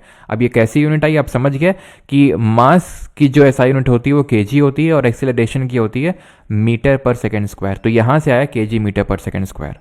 अब क्योंकि न्यूटन जी ने इस पर काम किया तो इसलिए इसको हम न्यूटन भी लिख देते हैं, ठीक है, उनको ऑनर करने के लिए, ठीक है। यहां तक सभी को क्लियर है कि फोर्स क्या होता है, फोर्स आपका कितना अप्लाई करना पड़ेगा, मतलब force is kind of rate of change in momentum. Rate of change in momentum, rate का मतलब है टाइम का भी कॉम्पोनेंट उसमें आ जाता है। सिर्फ चेंज इन मोमेंटम का मतलब है delta P, rate of change in momentum delta P upon T. समझ आती है बात? तो ज़रा इस सवाल को कर दें। एक कांस्टेंट फोर्स है, acts on an object of mass 5 kg for a direction of 2 second, ठीक है। और जितने भी लोग हिंदी मीडियम वाले हैं, आपकी जो हिंदी की पीपीटी है पूरी, वो अपलोड हो जाती है प्राइवेट टेलीग्राम ग्रुप पे, तो प्लीज़ उसको चेक कर लें, उसको खोल के बैठा करें जो हिंदी मीडियम के स्टूडेंट्स हैं। आपका कंप्यूटर क्लास बैंकिंग के लिए काम आएगा ये मैं नहीं बता सकता हूँ, उसको वो आपका अमन सर से पूछिएगा, क्योंकि कंप्यूटर वहाँ मैं नहीं पढ़ाता हूँ, अमन सर पढ़ाते हैं, ठीक है। तो उनसे आप पूछिएगा, वो ज़्यादा सही तरीके से आंसर कर पाएंगे। तो एक कांस्टेंट फोर्स है, एक ऑब्जेक्ट में एक्ट कर रही है, मास उसका 5 kg है, ड्यूरेशन 2 सेकंड का है। It increases the object's velocity from 3 metre per second to 7 metre per second. Now find the magnitude of the applied force. तो फोर्स क्या होता है, मास इंटू एक्सेलरेशन, या फिर तो मास इंटू एक्सेलरेशन हम लिख सकते हैं पहले, ठीक है। एक्सेलरेशन क्या होता है, एक्सेलरेशन होता है change in velocity upon time, ठीक। तो फोर्स जो हो जाएगा वो मास कितना है 5 है, चेंज इन वेलोसिटी कितना हुआ है, तो फाइनल वेलोसिटी 3, ठीक है, सॉरी फाइनल वेलोसिटी 7 है आपकी 7, ठीक है। इनिशियल वेलोसिटी कितनी थी, प्रारंभिक वेग कितना था 3, टाइम कितना लगा उसको रोकने में 2 सेकंड का, तो टाइम नीचे रख दिया। 7 में 3 घटेगा 4 आएगा, ठीक है, 2 से कटेगा और 2 पंचे 10, यानी कि फोर्स आ जाएगा आपका 10 न्यूटन। क्लियर। अब दूसरा पार्ट जो क्वेश्चन का है वो ये बोल रहा है, ठीक है, हमने अप्लाइड फोर्स निकाल लिया। Now the force was applied for a duration of 5 second, what would be the final velocity of the object. अगर अब फोर्स 5 सेकेंड के लिए लगाया गया तो फाइनल वेलोसिटी क्या होगी। तो फोर्स, कौन सा फोर्स जो अभी निकाला है, उसी फोर्स को अगर मैं 5 सेकेंड के लिए लगाऊं इसी वाले ऑब्जेक्ट पे, कितने सेकंड के लिए, 5 सेकंड के लिए लगाऊं, 5 सेकंड के लिए लगाऊं, तो चेंज वेलोसिटी क्या होगा, यानी फाइनल वेलोसिटी क्या होगी। इनिशियल क्या है, what now if the force was applied for a duration of 5 second, पहले हमने 2 सेकंड के लिए लगाया था, अभी 5 सेकंड के लिए लगाए तो क्या होगा। तो ये मत सोचना कि इनिशियल वेलोसिटी अब 7 रखेंगे, ठीक है, इनिशियल वेलोसिटी अभी भी 3 होगी, क्योंकि वो बोल रहा है कि अगर अब पहले वाले ही केस में, वो ये नहीं बोल रहा कि अब इसी ऑब्जेक्ट में अगर हम 5 सेकंड के लिए फोर्स लगा दें तो क्या होगा बताओ ना, वो बोल रहा है कि पहले वाले केस में ही, यानी कि व्हाट वुड मतलब now if the force was applied for a duration of 5 second, उसी सेम वाले पहले वाले केस में, तो क्या उसका फाइनल वेलोसिटी जाता, तो ये पूछ रहा है। तो 5 से 5 कटा, तो v is equal to 13 metre per second, 13 metre per second velocity हो जाती है अगर हम उसको लंबे समय तक के लिए 2 की जगह 5 सेकंड के लिए फोर्स अप्लाई करते तो, ठीक। अब आ जाते हैं ये इम्पल्स और मोमेंटम, थोड़ा सा पढ़ लेते हैं ये इम्पल्स और मोमेंटम क्या होता है।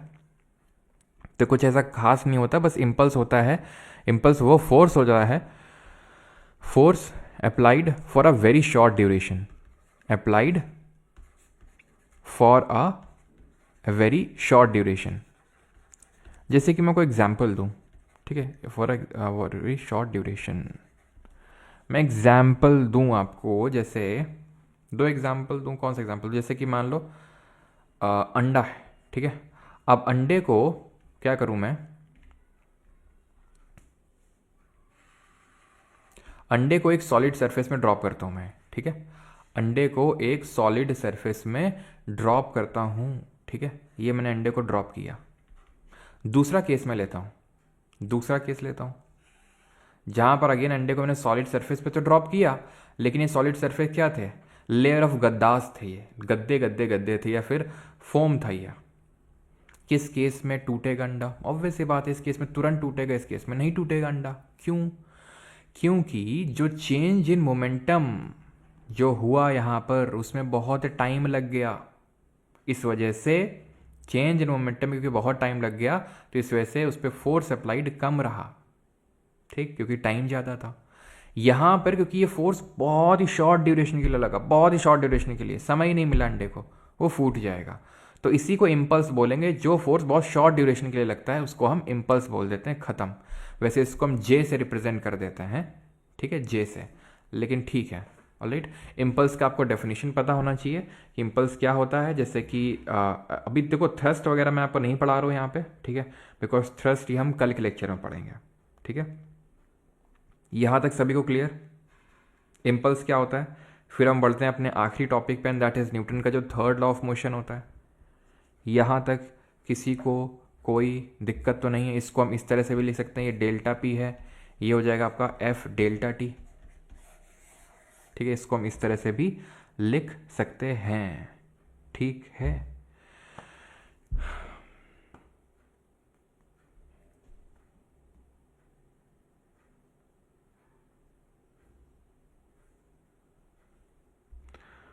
सर इम्पल्स का एक एग्जांपल और दे। इम्पल्स का एग्जांपल जैसे कि मान लो मैं बहुत जोर का झापड़ मारूं तुम्हारे गाल में सड़ाक से एकदम से, और बहुत छोटे ड्यूरेशन के लिए मेरा जो हाथ है तुम्हारे गाल के साथ कांटेक्ट में रहा, तुम्हें जो आनंद आएगा ना वो तुम जो है भूलोगे नहीं काफ़ी दिनों तक। मतलब गजब का आनंद आएगा। मतलब यार यही एक मतलब मज़ा, वो पता नहीं क्यों ऐसा लगता है कि ना एक कसक है कि मतलब तुम लोग को मार नहीं पाते हैं ऐसा, मतलब क्योंकि खूब मार खाए हैं, क्योंकि हमारे जो टीचर्स थे वो दबा के मारते थे, मतलब पूरी जो अपनी घर की भड़ास है वहीं पे स्कूल में निकालते थे आके। गजब की पिलाई हो रही है। ठीक है, तो वो हम लोग को फिर याद रहता था। उन टीचर्स की शक्ल हम नहीं भूल सकते मरते दम तक। वो टीचर की शक्ल अगर सपने में आ जाए तो हमारे एकदम खौफ में आ जाएंगे। तो वो चीज़ ना वो एक अंदर से कसक रहे ये बस, कि काश एक बार मुझे भी ऐसा मौका मिलता तो मैं भी एकदम, खैर क्या ही बोलूँ, आगे बढ़ते हैं। थर्ड लॉ ऑफ मोशन पे आते हैं। ऑलराइट, तो हाँ, इम्पल्स इज झटका। एग्जाम्पल बोला था, बेइज्जती को नहीं है। थर्ड लॉ ऑफ मोशन क्या होता है? तो थर्ड लॉ ऑफ मोशन होता है एक्शन रिएक्शन, यानी कि it states that for every action there is an equal and opposite reaction. हर एक्शन के लिए इक्वल एंड ऑपोजिट रिएक्शन होगा। यानी बोले तो कर भला तो हो भला, नहीं जैसा करोगे वैसा भरोगे। अब तुमको समझ नहीं आ रहा होगा ना, जैसे कि मैं बोलूँ तुमसे कि ये रॉकेट है, ठीक है। अब इस रॉकेट ये जब ये जो है आपका थर्ड लॉ ऑफ मोशन पे काम करता है कि जब इसके अंदर जो गैसेस वगैरह भरा हुआ है, फ्यूल जो भरा हुआ है, वो जब पीछे की ओर निकलता है तो वो उसी जिस फोर्स के से निकलता है पीछे की ओर, उसी फोर्स के साथ इसको आगे की ओर ढकेलता है।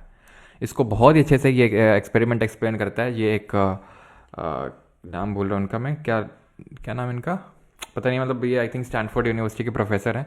ये भी एक्सप्लेन करेंगे कि न्यूटन का जो थर्ड लॉ ऑफ मोशन है, ठीक है। तो ये आपको एक्सप्लेन करेंगे कि किस तरह से, ठीक है। अब मेरे पास तो भाई साइकिल वाइकल है ही नहीं, तो मतलब इन्हीं प्रोफेसर जी को थैंक्स बोल के ही, ठीक है, सभी लोग थैंक्स बोल देंगे कमेंट में। देखेंगे आप कि किस तरह से ये अपना इन्होंने रख रखा है। फ्यूल का एक पूरा सिलेंडर है, इसको प्रेस करेंगे नॉब को तो ये फ्यूल पीछे की ओर निकलेगा और इनकी साइकिल आगे की ओर। ठीक है, देख रहे हैं, एक्शन इधर रिएक्शन इधर। तो ये देखो पैडल नहीं मार रहे हैं, ठीक है, पैडल नहीं कर रहे हैं साइकिल को, फिर भी ये आगे की ओर जा रही है आपकी साइकिल। ठीक है, तो इनका नाम है आई थिंक, लिख के आएगा अभी, क्या नाम है इनका, यस वॉल्टर लुइन। ठीक है, तो वॉल्टर लुइन नाम है इनका प्रोफेसर का। ये जो भी समझाते हैं आई थिंक स्टैनफोर्ड के प्रोफेसर हैं, तो एक्सपेरिमेंट करके ही समझाते हैं। काफ़ी अच्छे प्रोफेसर है ये। हमारे एक होते थे स्कूल के, हाँ। खड़े हो जाइए भाई, इधर आइए बोर्ड पे, नहीं ऐसे नहीं, बात क्यों कर रहे हैं भैया आप, खड़े होइए, आइए इधर, चौक उठाइए उधर से, लिखिए जरा, बताइए थर्ड लॉ ऑफ मोशन क्या होता है, सेकंड लॉ ऑफ मोशन को डिराइव करिए, बताइए। नहीं डिराइव, पूरी डेरिवेशन लिखिए इक्वेशन पे, नहीं लिखी, इधर आइए भाई, घूम जाइए भाई, आ की आवाज़ें आ रही हैं, फिर बाहर निकल जाइए भाई। ये होता था। कहाँ इतना सब, कौन कौन सा टीचर था जो इतना जद्दोजहद करता था। देख रहा हूँ उनकी कितनी एज हो गई है, फिर भी पूरी जद्दोजहद मार रहे हैं। ये सिर्फ एक बेसिक सा कॉन्सेप्ट समझाने के लिए, लेकिन एक बार ये देख लिया तो उसके बाद मतलब कोई दिक्कत ही नहीं है कि नहीं। अब देख लो, अब क्या बोलेंगे कभी कि भाई न्यूटन का थर्ड लॉ ऑफ मोशन क्या होता है ना। अब सिंपल सा ये है कि जैसे कि यहाँ पर जो फ्यूल भरा हुआ है, जो गैस है, वो गैस जैसे ही पीछे की ओर निकलेगी जिस फोर्स से, तो उसी फोर्स के साथ ये जो है आगे की ओर साइकिल को पुश करेगी, है बिना पैडलिंग के। देखो आगे जा रहे हैं, है ना। तो ये होता है एक्शन रिएक्शन फोर्स। जैसे कि जब हम बुलेट को, ये जो गन है, तो गन को जब फायर करेंगे बुलेट निकलेगी, तो बुलेट एक फोर्स के साथ निकलेगी, उसी फोर्स के साथ ये पीछे की ओर आएगी, उसी फोर्स के साथ ये पीछे की ओर। तभी जो बड़ी बड़ी जो आपकी राइफल्स होती हैं, तो उसको हम कंधे पे टिका के उसको फायर किया जाता है, सो दैट कि उस पर जो उसका रिकॉयल आएगा, उसको हम क्या बोलते हैं, रिकॉयल, ठीक है, वो थोड़ा सा कम है। सर का दुख, दुख तो यार बहुत, हमारा स्कूल पे ऐसा कोई रियल एग्जाम्पल नहीं देता। हाँ यार, अब आज के जो बच्चे हैं, जो स्कूल के बच्चे हैं, वो कहाँ अपन लोगों का दर्द समझने वाले हैं। ठीक है, उनको तो लगता है ऐसे ही। अब सोचो हम लोग के सामने, हम लोग के टाइम पे तो कुछ नहीं होता था, है ना। अब तो टेक्नोलॉजी, अब इतने अच्छे अच्छे मैं वीडियोस देखता हूँ, काफ़ी सारे टीचर्स जो हैं जद्दोजहद करते हैं समझाने के लिए, है ना। मतलब कि पूरा वो कॉन्सेप्ट समझाते हैं साइंस के कॉन्सेप्ट समझने में गजब आनंद आता है। ठीक है, लेकिन कहाँ हम लोग को ये आनंद प्राप्त हुआ। वही किताबों की इक्वेशन रटो लिखो नंबर पाओ, वही सब चलता था। और नंबर पा के भी क्या कर लिया, है ना। खैर, तो I hope third law of motion आप समझ गए हैं कि जिस भी चीज़ पे, जैसे इस बंदे ने इसके हाथ पे, सर इसके मुंह पे क्या किया, पंच किया, तो इसके मुंह ने भी इसके हाथ में कुछ ना कुछ तो फोर्स अप्लाई किया होगा, राइट। जैसे कि ये लड़का है, बोर्ड पे खड़ा था अभी, ठीक है, बोर्ड पे बैठा हुआ था, तो बोर्ड से जब ये बाहर निकलेगा तो ये बोर्ड को पीछे की ओर पुश करेगा और बोट इसको आगे की ओर धक्का देगी।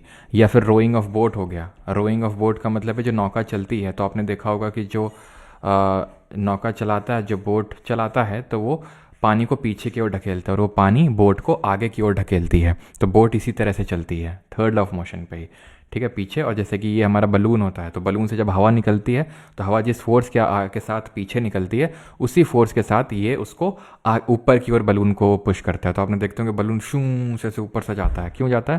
क्योंकि वो उसकी हवा निकल रही है पीछे की ओर, इसलिए।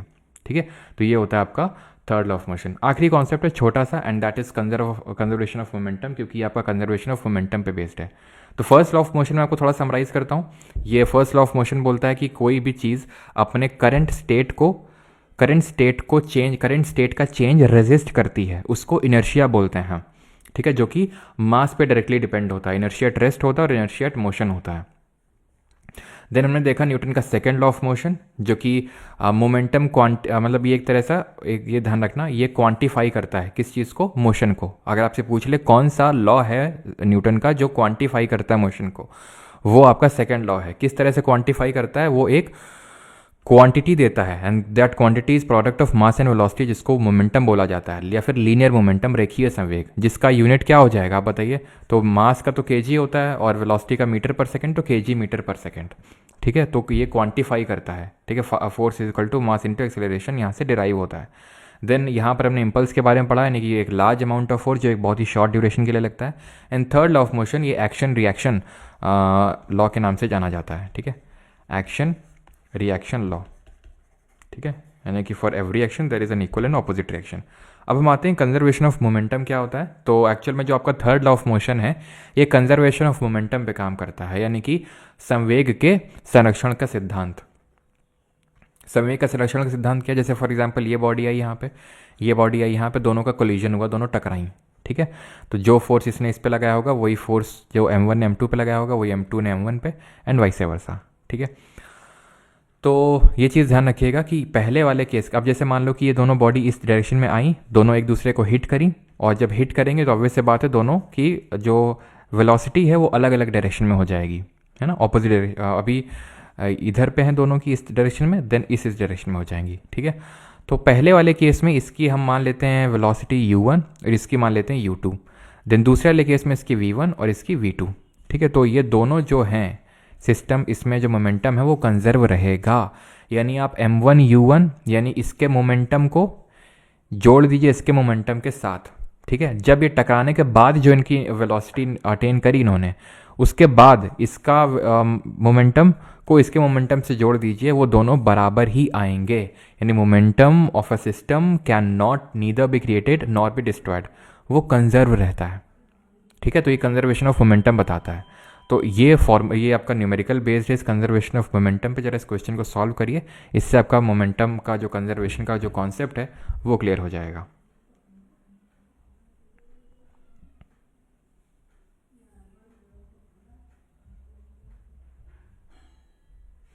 चलो, तो मास, एक गर्ल है, mass 40 kg।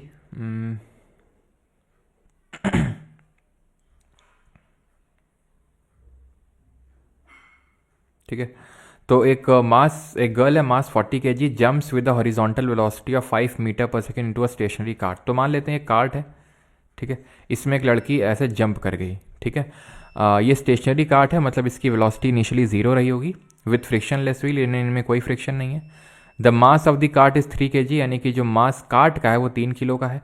What is her velocity as the cart starts moving, तो उसकी वेलोसिटी बताइए जैसे ही कार्ट चलने लगता है। तो देखिए गर्ल का मास है 40, उसकी इनिशियल वेलोसिटी 5, कार्ट का मास है 3, उसकी इनिशियल वेलोसिटी 0, क्योंकि कल ही मैंने बताया था जहाँ पे स्टेशनरी लिखा हो, फ्री फॉल लिखा हो, ठीक है, स्टार्टिंग फ्रॉम रेस्ट, तो वहाँ पर हम इनिशियल वेलोसिटी 0 रखते हैं। देन ये बराबर होगा किसके, ये तो इनिशियल था हमारा, ठीक है। जब वो लड़की जंप कर गई तो उसके बाद ये मूव करना स्टार्ट कर गया। लड़की का मास तो ऑब्वियस सी बात है सेम रहेगा, चाहे कार्ट का मास हो चाहे लड़की का मास तो सेम ही रहेगा, वो कंजर्व रहता है। अब वेलोसिटी क्या हो गई कार्ट की वेलोसिटी क्या हो गई, तो एक्चुअल में कार्ट और लड़की एक ही में बैठे हुए हैं, तो ठीक है छोड़ दो उसको, मान लेते हैं लड़की की वेलोसिटी v है। वही वेलोसिटी कार्ट की भी होगी क्योंकि दोनों एक ही चीज़ में बैठे हुए हैं, कार्ट में ही लड़की बैठी हुई, तो जो कार्ट की वेलोसिटी होगी वही लड़की की भी वेलोसिटी होगी। तो कार्ट का मास है 3, तो यहाँ पर वेलोसिटी होगी v, यहाँ पे v1 v2 करने की ज़रूरत नहीं है क्योंकि दोनों का सेम ही होगा वेलोसिटी, तो इस वजह से v1 v2 करने की ज़रूरत नहीं क्योंकि सेम है वो, तो v मैंने मान लिया। तो ये आ जाएगा आपका 200, ठीक है, और ये आ जाएगा 40v प्लस 3v, तो यानी 43v, यानी v आ जाएगा आपका 200/43 मीटर पर सेकेंड। समझ में आई बात, ठीक है, 200/43 मीटर पर सेकेंड, ये इसकी सर रिजवान का मोमेंटम, अच्छा रिजवान का मोमेंटम, हाँ पाकिस्तान वाले मोमेंटम शब्द का काफ़ी प्रयोग करते हैं नहीं, मोमेंटम। चलिए भाई, तो अभी हम क्वेश्चंस करेंगे और आपके कॉन्सेप्ट और अच्छे से अभी क्लियर होंगे, ठीक है। क्वेश्चंस को अटेम्प्ट ज़रूर किया करें, और जिन लोगों को रिकॉर्डेड क्लास लेनी होती है बिकॉज ये प्राइवेट हो जाती हैं, बिकॉज ये बैच की क्लासेस हैं, तो क्लास आपको MCQs और जो PDF होती हैं एंड एवरीथिंग, तो वो सब आपको बैच के अंदर मिल जाएगा, तो आप बैच में एनरोल कर सकते हैं। ऐसा कोई दिक्कत वाली बात नहीं है, दिक्कत वाली अगर बात होगी भी तो उसको हम देखेंगे, ऐसे कोई आप चिंता मत करिए, ठीक है, हम आपके साथ हैं, आप संघर्ष करिए। पहला क्वेश्चन, तो ये रहा आपका पहला question, which of the following, पहले SSC कर लेंगे, कर लेते हैं, इसी कर लेते हैं, आसान से हैं। Which of the following conservation laws is the consequence of the Newton का third law, conservation of energy, conservation of momentum, conservation of charge, conservation of mass. तो न्यूटन का गति का तीसरा नियम किसके कंजर्वेशन पे बेस्ड है, ये CAPF असिस्टेंट कमांडेंट का क्वेश्चन है 2023 का। या तो विन या तो लर्न, यस, या तो विन या तो लर्न। रिजवान, हमारे पता है रिजवान से मुझे, जब हमने अभी वॉलीबॉल का नहीं करवाया था मैच वगैरह, तो उसमें मतलब जो हमारी दोनों टीम्स थी, तो उसमें मतलब एक बंदा था उसमें, एक रिजवान करके। एक्चुअली में जो दोनों टीम थी वो जो 2 गांव थे वो मतलब पूरे मतलब मुस्लिम्स ही थे वो सारे जो बंदे खेल रहे थे। तो सारे ही मतलब कोई रिजवान है ना, ऐसा लग रहा था कि ये match Pakistan versus Bangladesh type हो रहा है, ऐसा टाइप लग रहा था। तो रिजवान, मोहम्मद कैफ भी थे उसमें एक, है ना, तो सब थे, पूरी पाकिस्तान और बांग्लादेश की टीम लग रही थी। Which of the following conservation laws is a consequence of the Newton's third law of motion, तो conservation of momentum, option number B. The weight of an object is due to, तो weight जो होता है object का वो किसकी वजह से होता है, the net force acting on it, the total of all forces acting on it irrespective of the directions, the force that it exerts on the ground, it's inert property. तो वेट क्या होता है, तो वेट कल हम लोग देखेंगे wait क्या होता है। तो वेट एक तरह का आपका मास, एक तरह का फोर्स होता है। वेट क्या होता है, वेट आपका होता है, वेट का फॉर्मूला होता है mg, और g कल हम पढ़ेंगे एक्सेलरेशन ड्यू टू ग्रेविटी होता है। तो एक फोर्स ही होता है एक तरह का, net force acting on it, ठीक है। चलो अगला है आपका, and that is sorry net total, ये होगा इसका बी होगा, ठीक है, एक सेकेंड, आई थिंक मैंने ढंग से पढ़ा नहीं इसका। ऑप्शन नंबर बी होगा, total of all the forces acting on it irrespective of their directions, ठीक है। चलिए अगला है आपका, who among the following is known to be the first one to consider the role of inertia and motion, सबसे पहले किसने consider किया था, तो सबसे पहले तो यार गैलीलियो गैलीलाई ने कंसिडर किया था, उसके बाद न्यूटन जी ने अपना वो दिया था, ठीक है। यहाँ पर कोई सिंगल अभिषेक चौधरी थोड़ा ढंग के कमेंट करें, है ना, नहीं तो फिर ब्लॉक होंगे सीधा। The statement friction force is a contact force while magnetic force is a non contact force, ये हमेशा ट्रू है, सिर्फ 0 डिग्री सेल्सियस पे ट्रू होता है, ये एक स्टेटमेंट ही गलत है, या फिर ये टेम्परेचर ऑफ सराउंडिंग पे डिपेंड करता है। तो एक्चुअल में ये इट इज़ ऑलवेज ट्रू, ठीक है।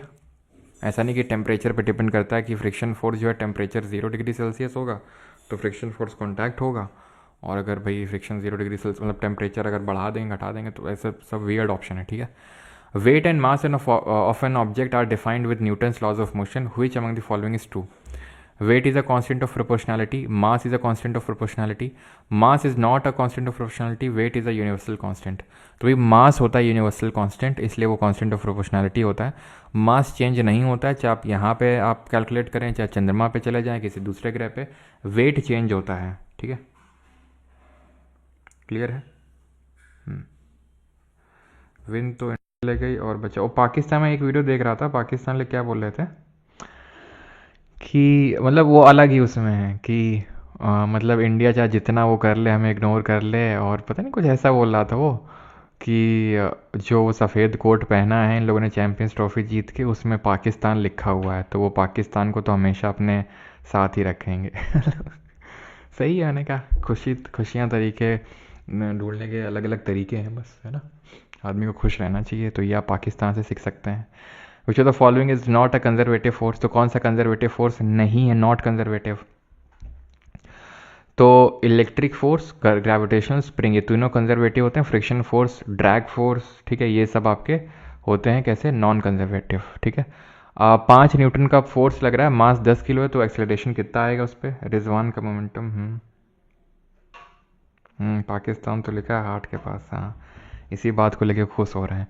तो force is equal to mass into acceleration, तो फोर्स है 5, मास है 10, एक्सेलरेशन कितने का आएगा 0.5 metre per second square. Unit का थोड़ा सा ध्यान रखना होता है। तो इसका आंसर बताइए कि ये एनडीए 2024 का ही क्वेश्चन है, और सेम क्वेश्चन आपके एसएससी एग्जाम में भी 2-3 बार पूछा जा चुका है, तो ये इंपॉर्टेंस होती है। मतलब अब ये जो मैं क्वेश्चंस करवा रहा हूँ तो ऐसा नहीं है, ठीक है, कि मतलब ऐसे रैंडम करवा रहा हूँ, बिकॉज एसएससी अगर थोड़ा सा लेवल ऊपर करता भी है तो हम इस लेवल के भी क्वेश्चन करके जाएंगे, है ना। विच of the following about friction force is correct, इनमें से कौन सा सही है? वैसे तो ये सीडीएस वगैरह के जो क्वेश्चंस हैं, जो लोग सीडीएस भी एग्ज़ाम देने जाएंगे उनको भी हेल्प करेंगे। अभी सीडीएस का एग्ज़ाम लगा भी हुआ है, 1 महीने बाद आप देखेंगे, ठीक है, कि जितना लोग सीडीएस के लिए पढ़ के गए होंगे, ठीक है, कहीं से भी, को ऑफलाइन कोचिंग ऑनलाइन कोचिंग, ठीक है, एट पार परफॉर्म करेंगे जो हम लोगों ने एसएससी का पढ़ा है उसमें, आप देखिएगा, ठीक है। अभी जब एग्ज़ाम होने दीजिए। वैसे तो मैं परमार ऑफिसर्स चैनल पे कुछ वीडियोस भी ला रहा हूँ, छोटे छोटे वीडियोस, इसको सीडीएस एग्ज़ाम को टारगेट करते हुए। जैसे कल मैंने एक ये वर्टिसॉल हिस्टोसॉल वाला डाला था, आज विजयनगर वाला डालूंगा। तो छोटे छोटे वीडियोस जितना मुझे टाइम मिल पाएगा तो मैं वीडियोस लाने की कोशिश करूँगा, ठीक है। डाइवर्सिटी क्या गवर्नमेंट छूट गया आई थिंक कुछ।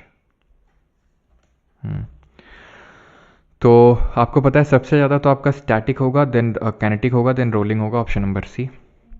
विच of the following statement give characteristic of contact forces, तो इनमें से कौन सा कॉन्टैक्ट फोर्सेज की कैरेक्टरिस्टिक देता है? It appears between an object when it is in contact with some other object, बिल्कुल सही है। It satisfies third law of motion, yes. It may appear between a pair of solid and fluid, yes, दोनों के बीच solid और fluid में भी हो सकता है, ऑप्शन नंबर डी 1 2 3। चलिए करिए, मोमेंट ऑफ इनर्शिया का फॉर्मूला क्या होता है? तो मोमेंट ऑफ इनर्शिया जल्दी से बताइए, सेंट्रीपिटल और सेंट्रीफ्यूगल इज कंजर्वेटिव और नॉट। तो सेंट्रीपिटल और सेंट्रीफ्यूगल तो आई थिंक मैंने अभी आपको पढ़ाया भी नहीं ना।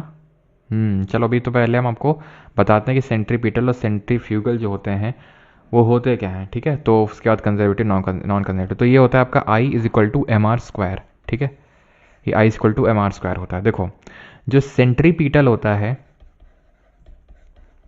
सेंट्रीपिटल फोर्स ये अंदर की तरफ लगता है, ठीक है, टूवर्ड्स दी सेंटर, ठीक है। जो अंदर की तरफ फोर्स लगता है उसको हम सेंट्रीपिटल बोलते हैं, और जो बाहर की तरफ एक स्यूडो फोर्स लगता है, ये एक्चुअल में ट्रू फोर्स नहीं होता है।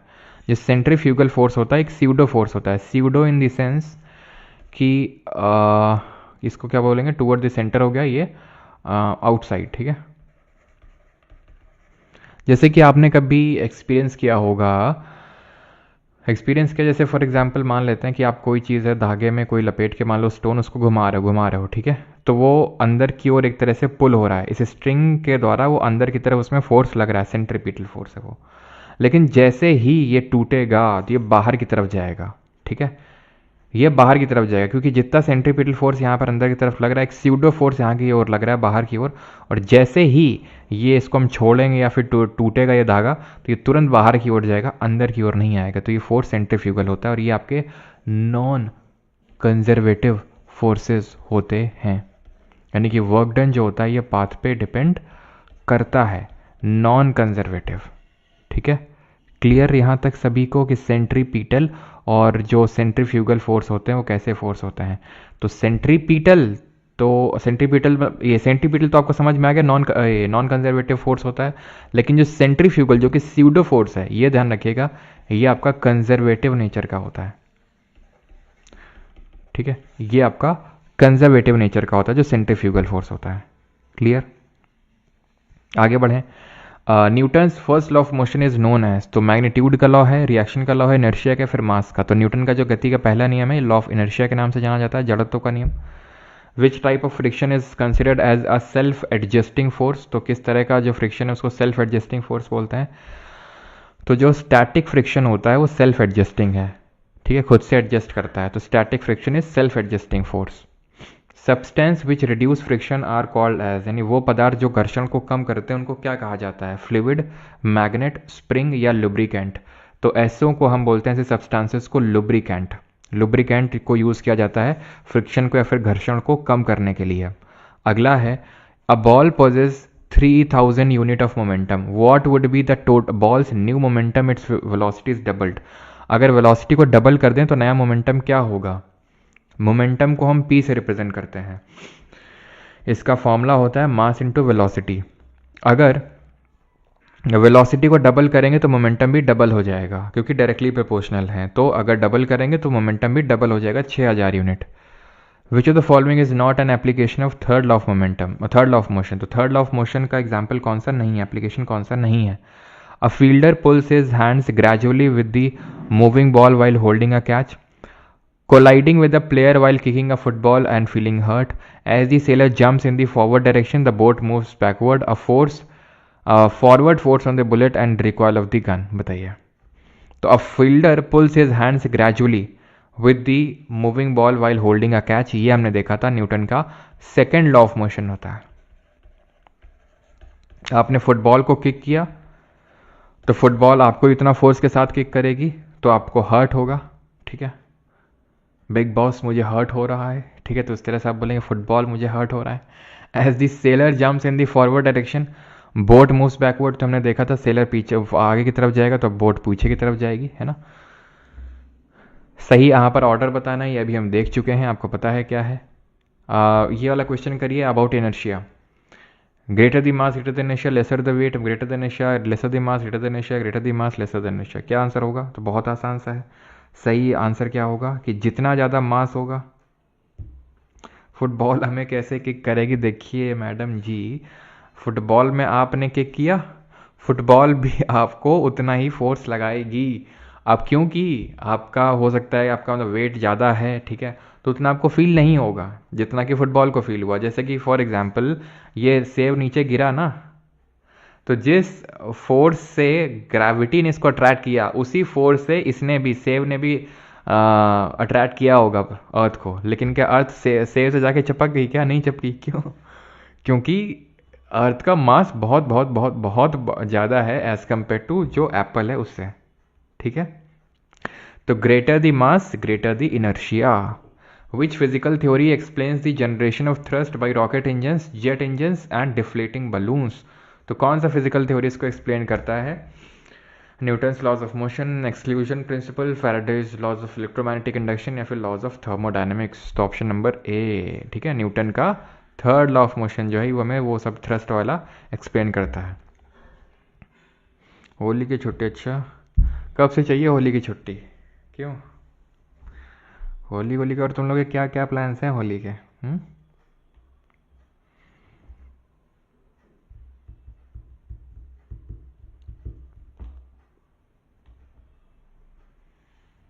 Sir difference between weight and mass, ये कल देख लें। वेट मतलब कल वैसे तो मैं पढ़ाऊंगा भी वो चीज़ आपको, ठीक है। तो वेट होता है आपका एक तरह का फोर्स। वेट वो फोर्स होता है जिससे कि किसी बॉडी को, हमारी जो अर्थ है वो किसी जो acceleration of due to gravity उस पर लग रहा है, उसको हम बोलते हैं वेट। तो वेट एक तरह का फोर्स होता है, उसकी भी ऐसा यूनिट न्यूटन ही होती है। वो मास इंटू ग्रेविटी होता है, mass into acceleration due to gravity. ठीक है, कल इसके बारे में और ढंग से हम इसके बारे में समझेंगे, लेकिन अभी के लिए आप ये समझ सकते हैं कि वेट जो होता है वो एक तरह का फोर्स ही है। फोर्स क्या होता है? Mass into acceleration.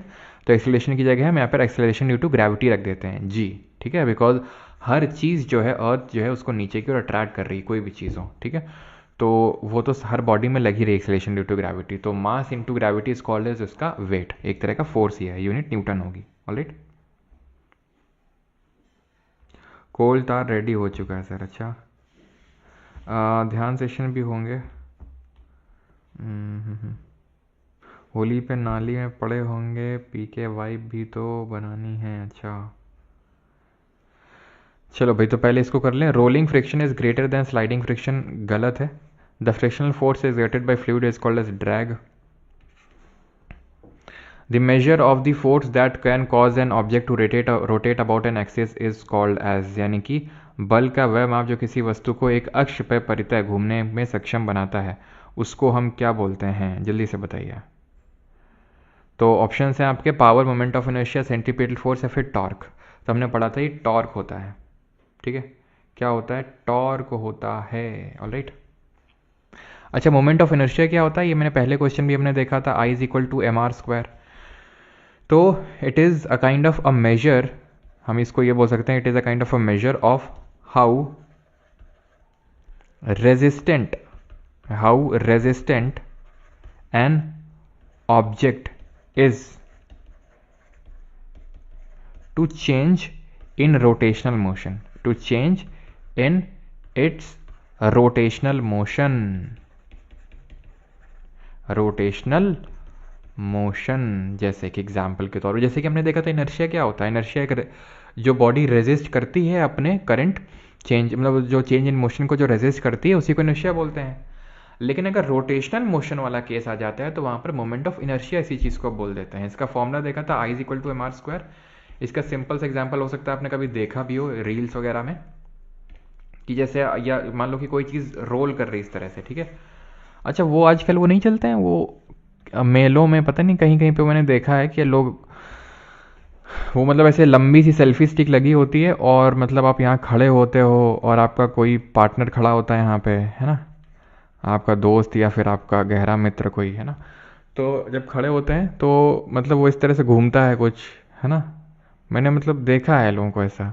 और फिर एक बार मैं मतलब गया था कानपुर में, हमारे JK टेम्पल है वहाँ पे, जन्माष्टमी में आई थिंक, तो वहाँ पर मैंने देखा था, मैंने कहा अच्छा ये होता है वो यहाँ पे अटैच होता है वो कैमरा, और काफ़ी लोग एक्साइटेड थे। मैंने कहा सही है यार, लोग छोटी छोटी चीज़ों में खुश हैं काफ़ी। तो यहाँ पे ऐसे लगा हुआ था और मतलब ये घूम रहा था। तो वही है कि जैसे फॉर एग्जांपल अब कोई चीज़ मान लो घूम रही है ऐसे, ठीक है, और तुम उस पर खड़े हुए हो इंडिपेंडेंटली अकेले, ठीक है, और तुम अपने हाथों को एकदम अपना सिकोड़ के रखे हुए, सिकोड़ के मतलब अपने छाती में, यानी कि अपने चेस्ट के रीजन के पास, ठीक है, और एकदम से, और आपने मान लो कुछ पकड़ भी रखा है, मान लो ईंटें पकड़ रखी हैं या फिर नहीं भी पकड़ रखी हैं, जैसे ही आप अपने हाथ खोलोगे ना तो आप जिस उससे रोटेट कर रहे हो वो कम हो जाएगा। जैसे ही आप पास लाओगे हाथ, आप और तेज घूमने लगोगे। आप जैसे हाथ दूर ले जाओगे आप धीमे घूमने लगोगे। क्यों? क्योंकि जैसे ही डिस्टेंस आप बढ़ाओगे from the axis of rotation, ठीक है, तो वैसे मोमेंट ऑफ इनर्शिया ज़्यादा हो जाएगा और वो कम धीमे घूमेगा, ठीक है, एंड वाइस वर्सा। तो ये होता है आपका मतलब ये मोमेंट ऑफ इनर्शिया का एग्जाम्पल होता है। The force exerted on a body during a short period is known as, तो उसको क्या बोलते हैं? उसको इम्पल्स बोलते हैं, है ना, large amount of force for a very short duration. If the uncertainty in position momentum are equal, uncertainty in velocity will be. तो ये आपका एक्चुअल में अनसर्टेनिटी प्रिंसिपल से क्वेश्चन है। हाइजेनबर्ग का अनसर्टेनिटी प्रिंसिपल आपने पढ़ा होगा अगर आपने फिजिक्स पढ़ी होगी क्लास 11th-12th में। तो अनसर्टेनिटी प्रिंसिपल ये दिया था हाइजेनबर्ग ने, ठीक है, किसने? हाइजेनबर्ग ने दिया था। और ये आपका फॉर्मूला इसमें होता है change in momentum into change in जो आपका काइंड ऑफ डिस्टेंस हम बोल सकते हैं वो इज इक्वल टू h/4π, ठीक है। तो ये इसका होता है क्या? इसका होता है फॉर्मूला, ठीक है, delta P into delta X is equal to h/4π, या फिर इसको इक्वल टू ना लिख, इक्वल टू चलो हम लिख लेते हैं, वैसे तो ये होता है ग्रेटर और इक्वल टू। तो अब आपको पता है कि यहाँ पर क्या है, बोल रहा है अनसर्टेनिटी इन पोजीशन है, ये अनसर्टेनिटी इन मोशन है, ये अनसर्टेनिटी इन पोजीशन है, दोनों इक्वल हो गए। तो इक्वल हो गए तो हमें वेलोसिटी की अनसर्टेनिटी बतानी, इसलिए हम मान लेते हैं कि ये डेल्टा P है, क्योंकि delta P is equal to delta X है, ठीक है। तो मान लेते हैं, तो डेल्टा इसकी जगह मैं डेल्टा P लिख सकता हूँ, तो डेल्टा P का स्क्वायर ठीक। डेल्टा पी क्या होता है, पी क्या होता है, चेंज मोमेंटम है, मोमेंटम आपका मास इंटू वेलोसिटी होता है, तो M square into delta V square, क्योंकि मास दर कांस्टेंट होता है वो तो उसमें हम डेल्टा लगा नहीं सकते, वो तो चेंज होगा नहीं, ठीक है, 4 पाई।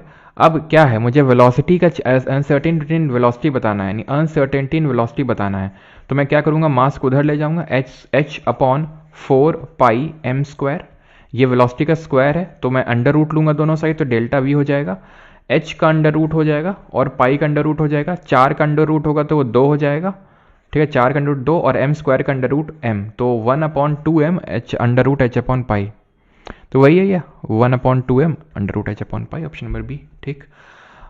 2 क्वेश्चन और कर लेते हैं, ठीक है, उसके बाद आपकी छुट्टी, होली की नहीं मतलब आज की। An object slips less on a rough surface than a smooth surface, बताओ जल्दी से। When a surface is rough friction force is increases, बताओ। Sir info regarding the new batch कहाँ से पता चलेगा? तो नए बैच का इन्फो जो है, नया बैच कल मैंने बताया था कि अभी जल्दी फल्दी तो नहीं आने वाला, जुलाई के बाद ही आएगा, ठीक है, क्योंकि साल में एक ही बैच आता है, मतलब साल में एक ही बैच है, तो फिर वही आएगा जुलाई अगस्त तक, क्योंकि अभी तो शुरू हुआ है साल। सीजीएल टेयर 1 के बाद आएगा, ठीक है। अभी पूरा फोकस अपन को सीजीएल जो अपकमिंग एग्जाम है, सीजीएल सीएचएसएल एमटीएस सीपीयू इन सब पे देना है।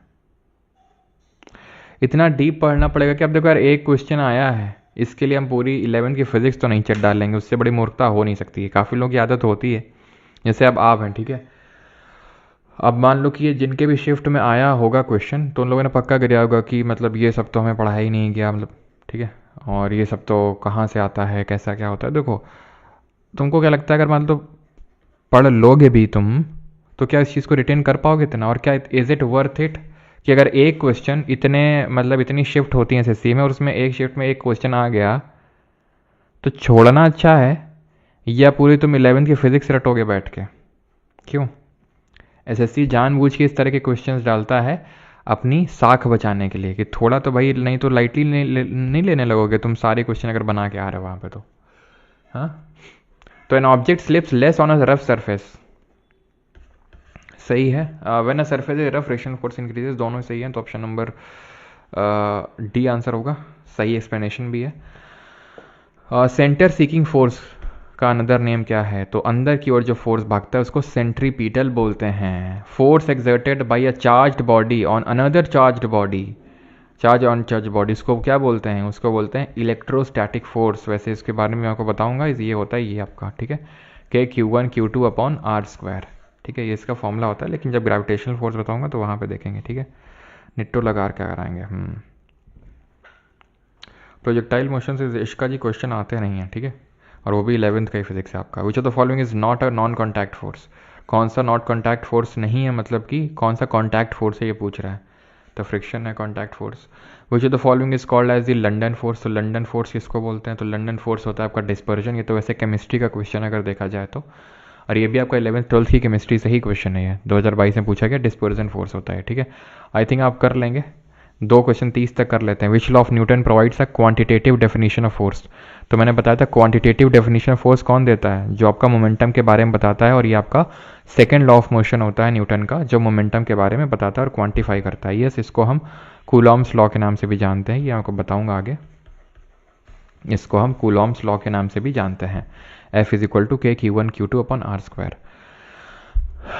कूलॉम में SI यूनिट भी होती है चार्ज की, ठीक है, वो हम आगे सब देखेंगे। The range of dash force is of the order 10⁻⁻16 metre. तो किस बल की सीमा 10 की घात -16 होती है? तो इलेक्ट्रोमैग्नेटिक, ग्रेविटेशनल, स्ट्रॉन्ग न्यूक्लियर या फिर वीक न्यूक्लियर? तो जो वीक न्यूक्लियर फोर्स होते हैं उनका ये जो है फोर्स का ऑर्डर होता है, बहुत छोटा फोर्स होता है वीक न्यूक्लियर फोर्स, ठीक है। ग्रेविटेशनल तो यार बहुत ज़्यादा होगा और इलेक्ट्रोमैग्नेटिक भी बहुत ज़्यादा होगा, वीक न्यूक्लियर फोर्स ही इतना जो है आपका इस ऑर्डर का होता है। ऑलराइट, चलिए आई थिंक आप कर सकते हैं। बेसिक से ही क्वेश्चन हैं आपके तो, लेकिन क्वेश्चन तो यार काफ़ी है। क्यों? If two forces act on an object from opposite directions then the magnitude of the net force on it. तो क्या होता है वो? प्रोडक्ट होता है, सम होता है, रेशियो होता है, डिफरेंस होता है, क्या होता है बताओ? अगर ऑपोजिट डायरेक्शन में एक्ट कर रहे हैं तो उन दोनों का डिफरेंस होता है वो, ठीक है। अगर दोनों कैसे ऐड कर रहे हैं अगर उनका काइंड ऑफ अलग अलग है डायरेक्शन, ठीक है। अगला क्वेश्चन देखिए सर, इसमें कितने नंबर का, और नंबर तो यार अब क्या ही है, कभी कभी तो हो सकता है कि क्वेश्चन ही ना आए, बिकॉज इतने सारे टॉपिक्स हैं, टोटल 8 लेक्चर करेंगे, ठीक है।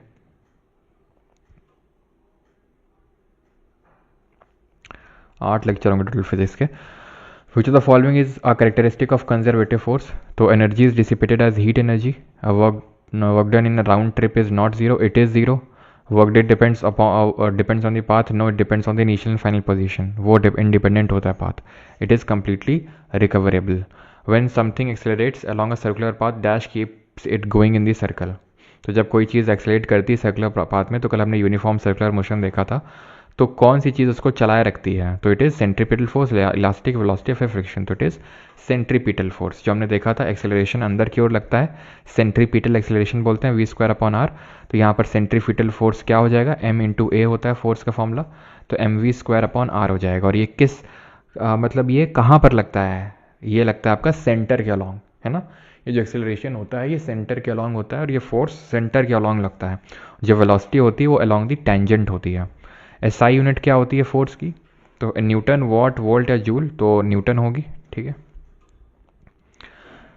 Acceleration due to gravity earth surface की कितनी होती है? देख रहे हैं कितना बेसिक सा क्वेश्चन पूछा है, वो भी जूनियर इंजीनियर के एग्जाम में पूछा ही है। एक्सेलरेशन ड्यू टू ग्रेविटी क्या होती है? तो 9.8 मीटर पर सेकेंड स्क्वायर। अब बाकी आई थिंक आप कर लेंगे, है ना। बाकी आपके अपलोड तो हो ही जाते हैं सारे क्वेश्चंस क्विज के फॉर्मेट में, तो अगर जिसमें भी आपको डाउट हो कि भाई इसका आंसर क्या होगा, तो वो आपको वहाँ से पता चल ही जाता है।